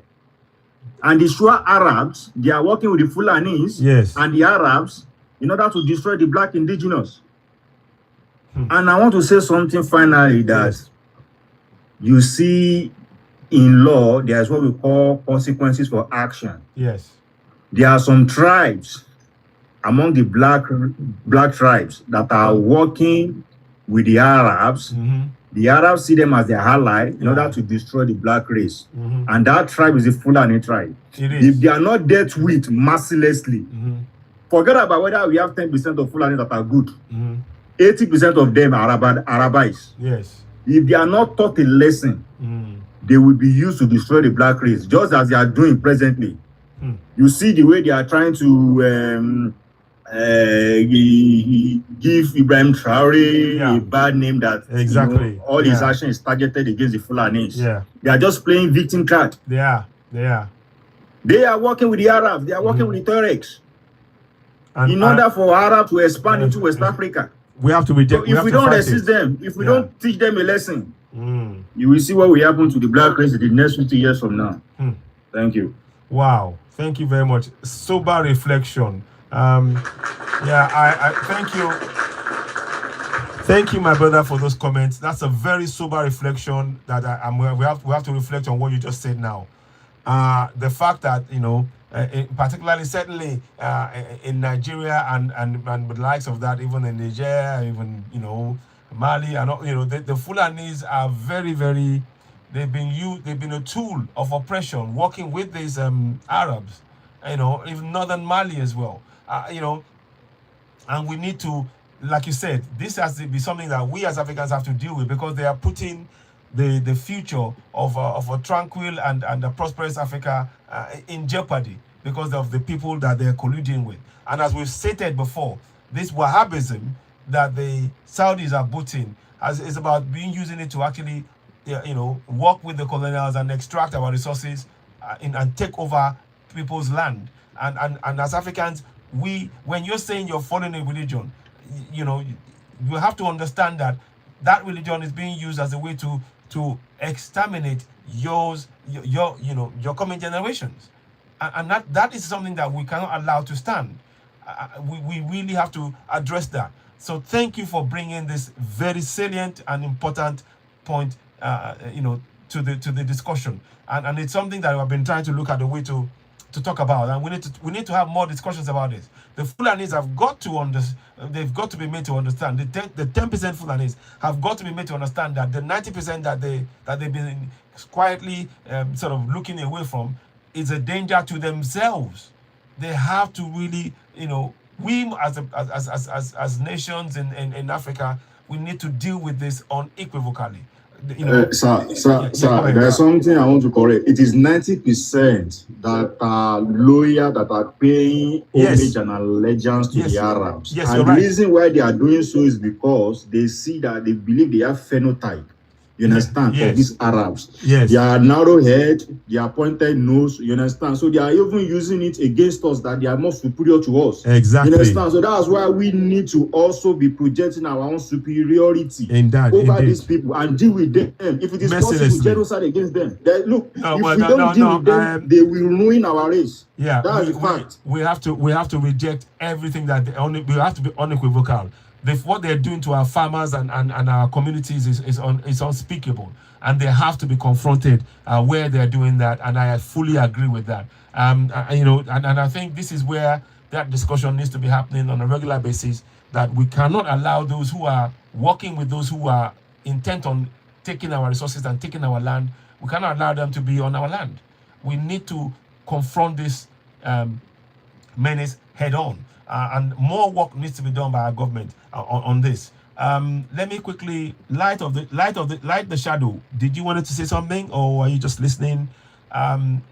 Whilst we're waiting for that, let me quickly go to the question by Aminata Koroma. She said, "Can you kindly point out the reasons for the arrest of Dr. Mohammed Ishaq Kindo, the imam arrested by Ibrahim?"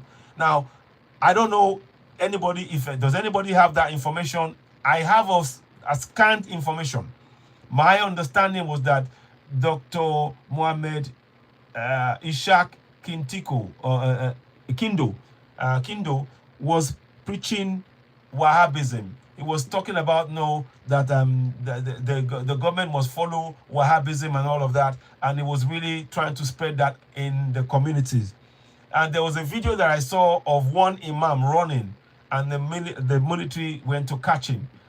It's on the basis of that. If that is the case, that is what he's doing, then for me, it is a straightforward case. The government and the people are right to reject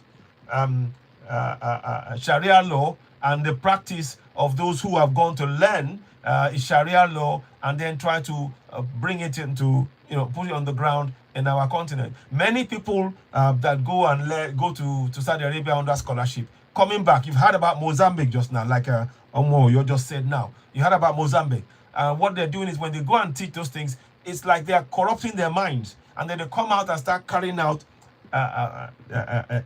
unspeakable acts of depravity, genocide against their own people, all under the direction of this religion. It is a very dangerous religion. It is something that we need to really reject. And it's not only that religion alone. Both religions are harmful to our development. Let me give you an example of what I mean. There's a video not the video. I'll talk about this issue of how Christianity termed Satan to become a shoe. In Nigeria in the 1839, 1852, 1844 in Nigeria, and how millions of Yoruba people turned against their own ancestral spirituality because of the falsehood of the religion of Christianity that equated Eshu, our African Yoruba deity that is next to God in many Yoruba history. Cosmology. Cosmology. Thank you very much. They turned us against, and we turned against that on the following that falsehood until today. Many people don't understand that the CMS is actually Christian Missionary Society, has done a serious damage, deep and long-lasting damage to the Yoruba people. Deep, and is still ongoing till today. People they would fight because they equated, and they made people, equate a shoe that is nothing of the sort with their Satan. Until today, people run when you mention their own ancestral spirituality to them. They run from it because they have been so psychologically damaged by that lie, and it is still in existence today. So many people don't understand when you hear people go to CMS school and all of this stuff, and CMS society, CMS, you don't understand what damage that has done, continues to do. So we have to, it is time for Africa now. We need to completely wipe the slate of all of these religions on our continent and begin to build from within. This is what Ibrahim Traore represents. We must do for self. We can no longer rely on anybody. Everything on our continent must be built by us. We set up systems. Everything must be controlled by us. And anybody that comes into that system must comply with our laws. If they don't tally with our laws, it's bye-bye. No ifs, no buts, no questions. Send them packing. That is what we must be ruthless in this approach. And that is what Ibrahim Traore is trying to teach us. At all costs. Go ahead. Unfortunately, Ibrahim Traore does not fully represent what you are projecting at the moment, because he himself is a Muslim, number one. Number two, he's answering an Arabic name, Ibrahim. Ibrahim is not a native African name. Look, I was born a Muslim. When I was 10 years old, I changed my Muslim name. You understand? From my Muslim name to the indigenous name. That's to tell you that I have emancipated myself. Long time when I was... Yes. Go ahead. I had to change the name he gave me because I felt like, what's the meaning of this? So, this Ibrahim Traore, I would say that we are overrating him. He's doing well. But if I'm to say he's a core black supremacist, number one, his name shouldn't even be Ibrahim in the first place. And even if his name is Ibrahim, maybe he doesn't want to change. He needs to renounce Islam. If this guy can renounce Islam, trust me, millions of black people will follow him. If he can summon that courage to renounce Islam, people will follow him. But he's still a Muslim. You know, so we are not getting there yet. Assimi Goita of Mali is a Muslim, you understand? So this Islamic thing is still what the Arabs are using them. Look, Ibrahim is only against the West. He's not really against the Arabs like that. He still has soft spot for the Arabs. That's why he still has a bilateral relationship with Morocco and some Arabian countries. So you need to renounce Islam. That's just what I wanted to chip in. Thank you. Wow. Very incisive analysis right there. I cannot fault you on that.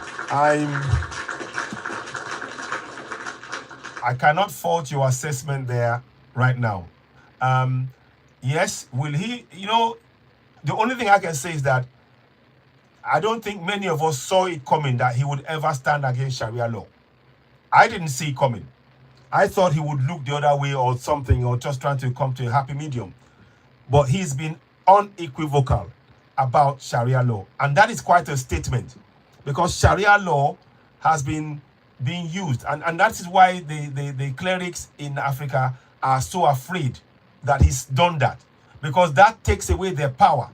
Because once you take away Sharia law, that means that anybody practicing that Sharia law no longer has the power to say anything on the African continent. And that, for me, I'll give him that.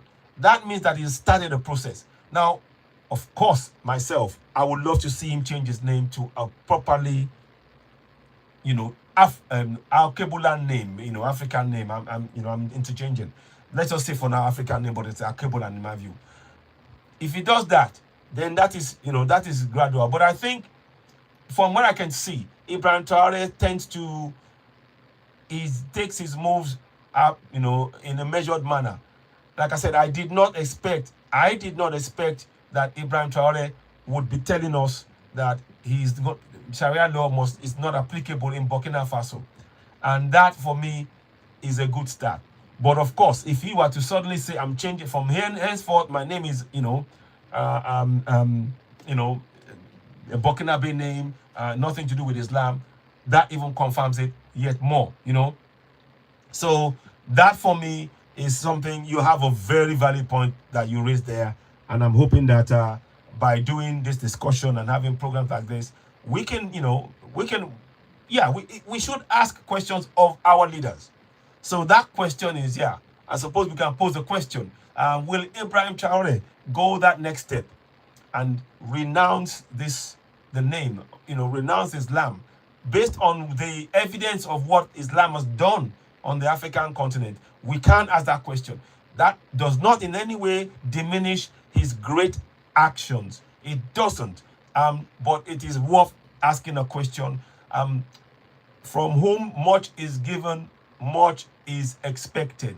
As a leader, we should ask him that question. But we must equally respect his answer, because every step that is taken up to now has been measured, deliberate, and it has yielded results. So much so that the whole world, there's nobody in the world that doesn't know the name Ibrahim Traore right now. Anywhere in the world, you mentioned that name. So there is something to think about in terms of, okay, what is projecting? How will that impact what is projecting? You know, and I think it likes to move on solid, establishing things first and then making the confirmation move. So that's establishing. Firstly, is to establish it first by taking over power. Initially, he worked with Dembele, who was the former president. Well, but when Dembele wasn't doing what was needed, he moved him out of the way. He stepped in, you know, and then when he stepped in, he started making sure that infrastructure was put in place. He put in people who are going to be building the roads, the water, the light, the schools, supporting the farmers, all of that. So he takes in things in a very measured but very calculated and clear strategy. So I'm sure, I don't have any doubt, that Ibrahim Traore, the man, the president, the great visionary, has a strategy. He must know that for him to even have said about Sharia law, he actually knows that it's nothing to do with Africa. And, you know, let us watch this space, is what I will say on that. But, yeah, let me see. Yeah. Yes, so, like you said, Omoyo, I was just trying to check about the Lebanese. The Lebanese, they you know, they have Lebanon's nationality laws are structured around strict paternal lineage, making naturalization exceptionally difficult for any foreigner, regardless of their race or color or skin. But that doesn't mean anything. I mean, that it just confirms what we said. You cannot, if you're a foreigner, you cannot be a Lebanese. No, it's not even about nationalization. Exactly. It's about birth. It is about birth. Exactly. Birth, so that they don't even want black Africans. Exactly. To, but here we have overwhelm their healthcare. Yeah, therefore, exactly. But here we have restrict them from but here we giving have birth. But here we have Shaguri, you know, naturalizing as a Nigerian. And we don't look and we don't think, what does that mean to us? You know, we need to be more self-analytical on the African continent. We have to be. It's not even about being in Nigeria as well. He's also working behind closed doors, behind the shadow, to siphon public funds for our leaders, our corrupt leaders. And also they are awarding so many projects to him. He's connected with inflating the price of projects. For example, the coastal road that they are doing in Lagos, that the APC usually used to project themselves that they are, it was awarded to inflated prices. Eco Hotel, he owns it. Yes. Banana Island, he bought so many lands, so many coastal lands are being sold to Chaguri. Lebanese man. Those are questions that we need to be asking of our own governance and we the people. And this is why, very good point actually you raised that. This is why we need our people to know their rights in their local language.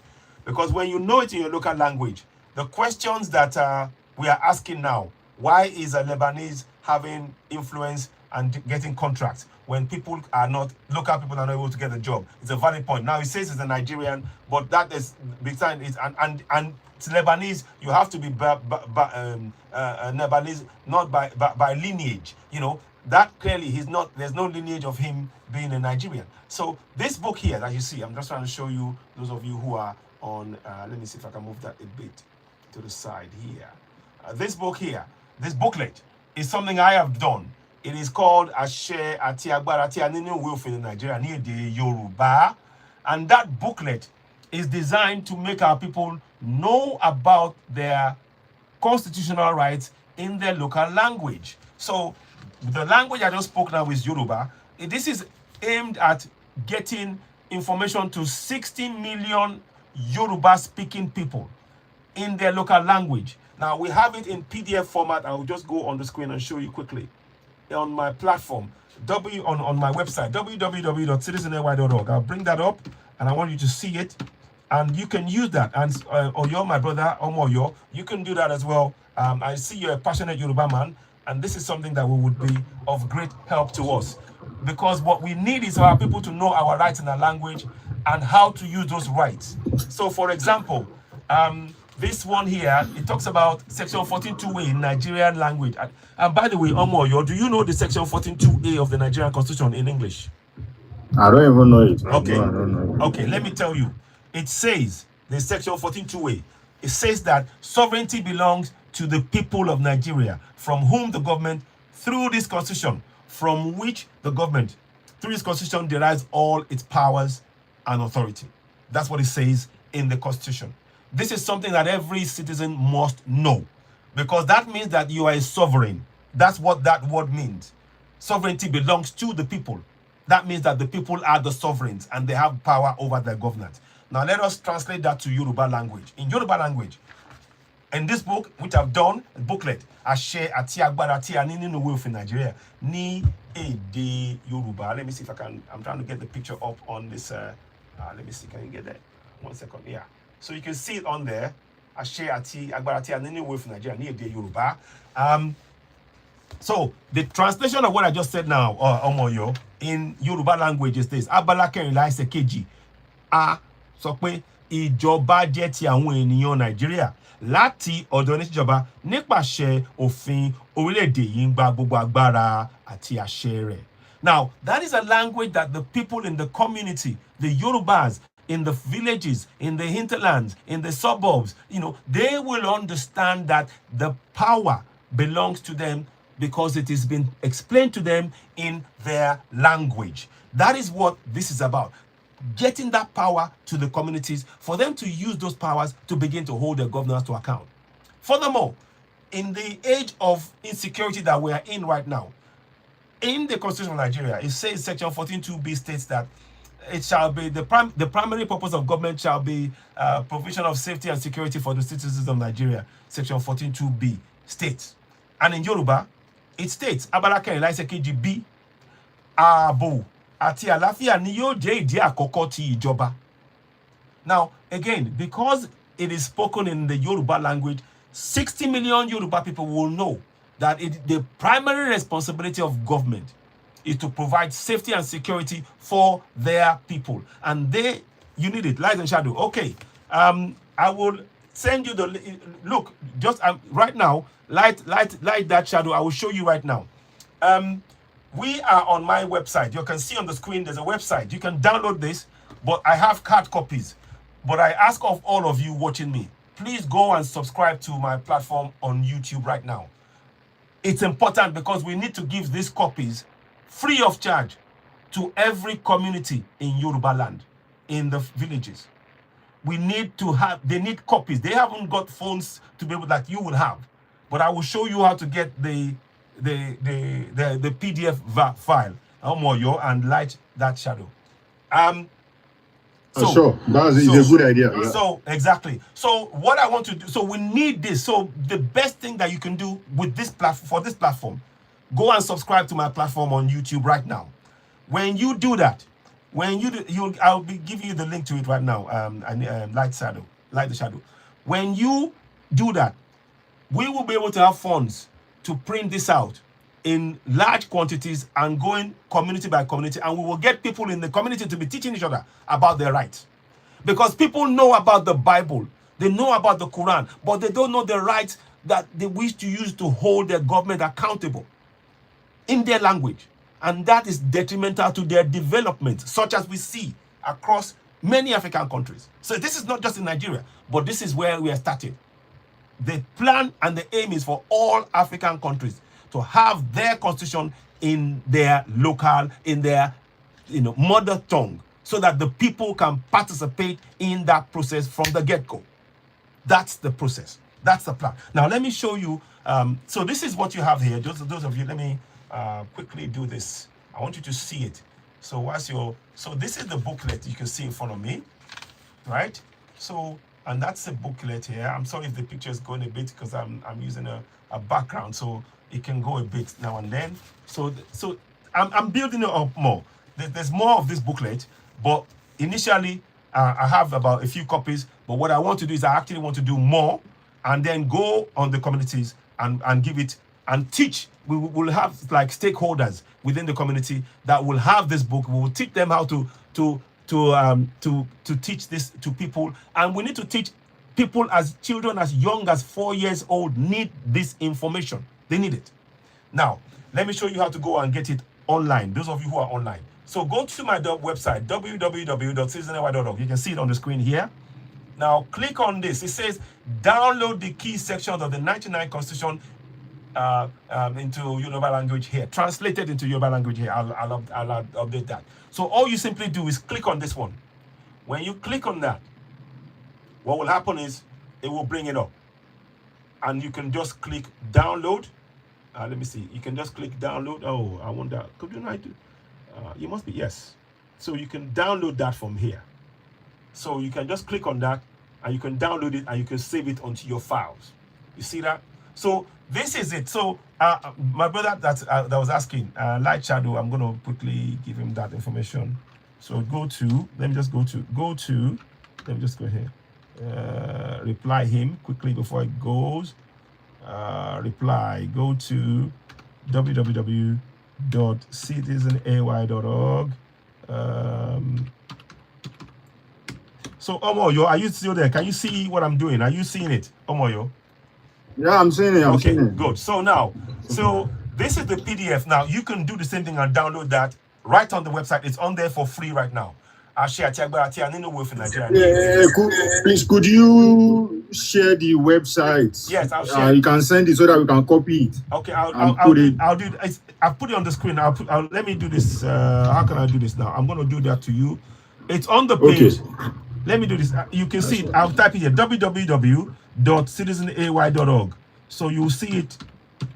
Those of you watching now, .org. So you just simply go onto that website. There you go. And what you do is once you get to the top, the first thing you will see is download. Just click on that, and then you can go scroll down, and that's the work I've done. I'm still doing more updates to it, but initially it is very important. So you can see that Yoruba, translated into Yoruba by myself. I'm a Yoruba man, Citizen AY, aka Citizen AY. Now that is what you see. Now in the book, for you to understand that you are a sovereign, Omoyo, do you know something called Oriolokun? You are aware of, you're familiar with Oriolokun? That is the head, the bronze head of our kings. There was 13 of them that was found by the Colonials, buried in compounds of the great kings, of great kings. Suffice to say, all 13 have fled the country. They're in museums around the world. And that symbolizes sovereignty. That every Yoruba person, when you see the Oriolokun, you know that this is you are a sovereign. So I've put that in the background so that you understand that when you are looking at this, you are not just a citizen, you are a sovereign. You are a sovereign. So the power, the books, this is translated into Yoruba language. Now, the first one there is section 10, actually. I will make some adjustments. It's section 10. That means that no religion will be allowed to be state religion. Very much like what Ibrahim Traore is stating. But anyway, we'll talk about that. So, Noah Bam, I'll 1 second, please. So there's the booklet there. Download that, share it with everybody. We need this to get to 60 million, well, at least 30 million Yoruba people in the villages, so that they know their rights and how they can begin to hold their government accountable. There is no point holding on to a Bible or to a Quran without knowing your rights, because the Quran and Bible don't care about your rights. They want you to just be a slave to the religion. You need to be the sovereign on your land, and that is what is important. So, okay, so that's there, and I'll come back to it again. I hope you find that beneficial. We're still doing more updates to it, but at least we have something now that people can use right now in their communities. Okay, Noel, welcome. Go ahead. Yes. Welcome. What would you like to say? Just want to say something in regards to you talking about sovereignty. I think that's a very good move that Nigeria is doing at the moment for the Yoruba people. but I think it's something that is needed, not just in Nigeria, but in all the other African countries as well. Absolutely. And I say that to say from my own personal experience of seeing what's happening in Jamaica, where foreign investors are coming to the country, buying up land, prime land, like land, and not giving the local people access to the beaches. And when like that in the Constitution years ago, under British rule, that even law was not enforced, it was actually stipulated in law that we was not allowed to gain access to the prime land in beachfront land in Jamaica. And this is mainly because of, like you said, we don't have any form of sovereignty. And if we have this sovereignty, we can hold our government accountable. But unfortunately, because we don't have that and governments don't push this, because it strips about the power of the people having sovereignty. That's just what I wanted to point out. Okay. Wow. Thank you so much. You see, there's so much similarity in what you're saying and what is happening on the African, or I'll say Alkebulan continent and in Caribbeans, because it's exactly the same thing. But people keep saying, "Oh, it's Caribbean," but the same system is applying. The people in those lands are not being allowed to exercise their rights because they've been denied the knowledge to be able to apply those powers. And that is what we need to change. And I very much agree with you about this has to happen across the whole of Africa. And this is what I'm advocating for. So this is a much bigger project than just Nigeria. This goes beyond that. We want this for the people in Hausa land, in Igbo land. We want it for people in Middle Belt, for even the houses. We want everybody in Ghana, in Gambia, in all other places. The same thing, even in Mozambique. Many people, Kenyans were the ones, the Kenyans are a little bit better. The Kenyans have been trying to, after this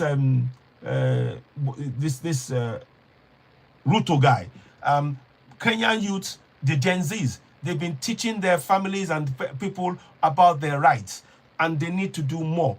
But they teach it, but I don't see documents yet. We need more documents like this right across the whole of Africa to awaken our people so that the people can participate in their governance in their language. There is no point in having you to learn a foreign language and you don't know your rights in the villages. That doesn't serve you. You become enslaved to the system that they imposed upon you. The system is supposed to serve you. The governance that we have in many African countries is enslaving their people. It is not serving the people. You see the difference? The governance that we have in many African countries is enslaving their very own people when they're supposed to serve them. And often the vehicle of enslavement is the language that they use in publicizing the Constitution. The Constitution is publicized in foreign languages that many people don't understand. And then those who are in the know, they exploit that fact to oppress their own people and exploit them. We need to put a stop to that. So if you're going to end corruption, you can't end corruption at the top. Corruption will end the minute everybody knows their rights. Nobody would dare try to carry out corruption because the people are in the know and they will question you. That is what is happening in Europe right now. If you start doing things that are wrong, people will hold you up and they got evidence. So they try to run away from that. That is what must happen.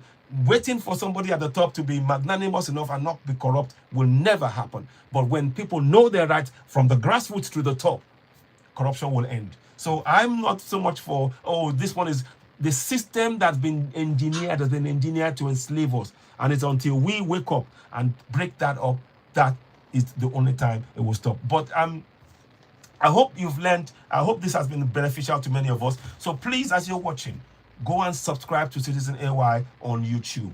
I really do urge you. Please go right now to my platform. There's a lot of work to do. And also, I want to go to Burkina Faso. And the only way I can do that, the only way I can actually get to Burkina Faso is by getting as many people as possible to subscribe to my platform.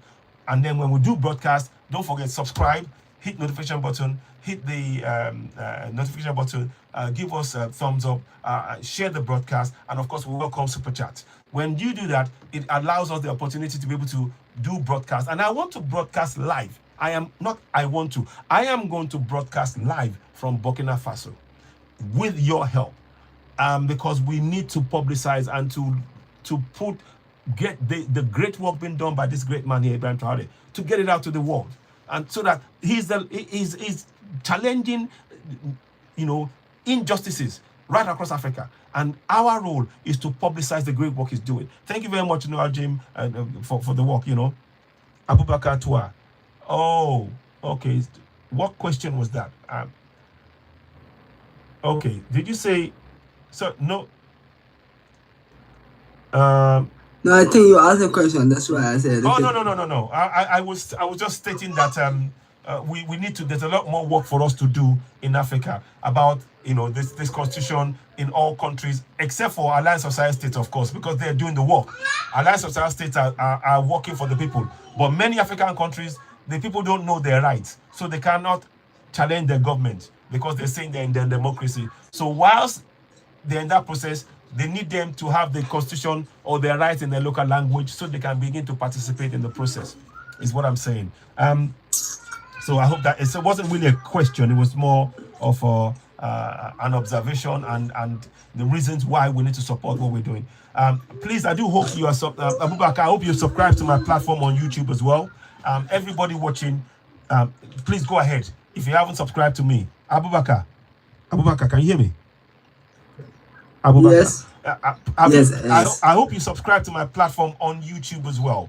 I really do need every single person, and every vote counts, because I did. Thank you very much. Because I want to go to Burkina Faso. I want to be recording live. I want to be doing live broadcast from Burkina Faso, and make sure that we bring the great work. I want you to see the farms that he's been to, and how they're growing. I want you to see the roads that he's building. I want you to see the hospitals. I want you to see the schools. I want you to see the clothes factory. I want you to see the phone factory. Everything that is being done on the ground in Burkina Faso, in Mali, in Niger. We need to see it live on this platform. With your support, we can do it. So please, subscribe to Citizen AY. Don't just sit and watch. I'm glad that you're enjoying it. But how you can contribute to us, if you don't have to have funds to give us, that's fine. Just subscribe to us on YouTube right now. Help us grow that platform. Because the more you do that, the more we are able to get that step closer to go into Burkina Faso and bringing you live reports. And then we want to be doing more reports, not only in Burkina Faso, Mali, and Niger, but across in Nigeria as well, my home country, to make sure that we start talking about the great things. There are some great people in Africa, but too many stuff about Africans are bad, Nigeria is bad, and all this stuff. We need to start challenging that narrative by showing the great qualities that we have on our continent. But it starts with our people knowing their rights. When people know their rights, they will not engage in bad things because they know it's actually going to be counterproductive for their own development. But when they don't know and that they're hidden in the dark, they will take the wrong steps. So it is very, 1000%, this is important right across the whole of Africa, in all nations. Of course, Alliance of Sahel States, Mali and Niger, they're doing the right things. People still should know, and that time we'll have that discussion. I'm sure they will do something around that line. But right now, we need this in at least 30 million homes. This booklet has to be in 30 million homes in Yoruba land. We need them, because they are in the villages and the towns and those places. They don't understand English. Whatever they are told is what they will accept. They don't know that they are sovereigns in their own land. This is really important, and this is in their language. So please share this broadcast. Go to my website, of course, www.citizenay.org. And here you will see the document is already there. It's free of charge. But please, best way you can help us, subscribe, share the broadcast, share the live. Let this go viral. I'm so grateful for you joining and listening. And I'm going to have a pause and have a break here. I may come back later on. But thank you for everybody. Let me mention names of those of you who are on YouTube right now. I want to say Vivian V. Thank you so much for your comments. I want to say thank you to Aminata Koroma for the questions you posed. I want to say thank you to a Russian guy. Can you point out the reasons for the arrest of Dr. Umar Ishakindo? I did do that. I hope you found that. I hope that was beneficial. I want to thank Abubakar. I will thank Lady Linda, excellent spiel. Bubakar, Kwesi Vision, Flip Mode. I choose value over something. Olaniyi, Brittany, Britty Official, Theo Alex, just many, One Africa, Mr. D, Chooks Godwin, Denzel Ambrose, the Prince JB1, Brado, NSC, Amakaju, King Abdulaziz, Omeza, so many of you. Thank you very much. Please do give the platform. If you are not able to gift, please do me one favor. As you're watching this broadcast, there's still time, even after I go end the broadcast, go and subscribe to my platform on YouTube. Thank you for watching. It's been a pleasure. I hope you found it beneficial. Please do join us again. Don't forget to hit the notification button on the YouTube so that when I go live, you can see me immediately. We'll be bringing you more information about various topics, covering various areas of African Alkebulan, I like to say. We call it Africa right now because it's the colonizers' term for us, but long term, we need to be looking at it as Alkebulan. But I thank you all for listening. You've been listening to Citizen AY and watching, and thank you for your company. Thank you for your comments. Thank you for your support of this platform. Please help us grow the platform. Share the broadcast. Subscribe to us on YouTube. This information that we've created needs to get into the hands of 30 million Yoruba-speaking people in the villages and the towns who don't speak English, so that they can begin to participate in their own governance. With your help, we can do this. Let us begin this process. Subscribe to our Citizen AY on YouTube. Thank you, and bye for now. Bye all. Thank you. Bye all. Thank you for joining. Bye. Bye. Okay. So what's left for me to say now? We've ended the broadcast on TikTok. TikTok has been very, very difficult for us today, but nonetheless, we persevere. What I wanted to state right now is I want to give a special thanks to everybody that joined me on YouTube today. Thank you very much. Thank you for making it a pleasurable experience, and continue. Every time you come on, don't forget, give us the thumbs up. Anybody that's joining 20, 30, 40 in your numbers, just subscribe and give us the thumbs up. The thumbs up will help to get the algorithm to push it into the ether and to reach as many more people, because the information we're talking about is relevant to millions of Africans, literally. And with your support, we will continue to grow. Please help grow this platform. You are listening to Citizen AY, the platform where we speak truth to power. I'm Batletron. Thank you, and bye for now. Bye for now.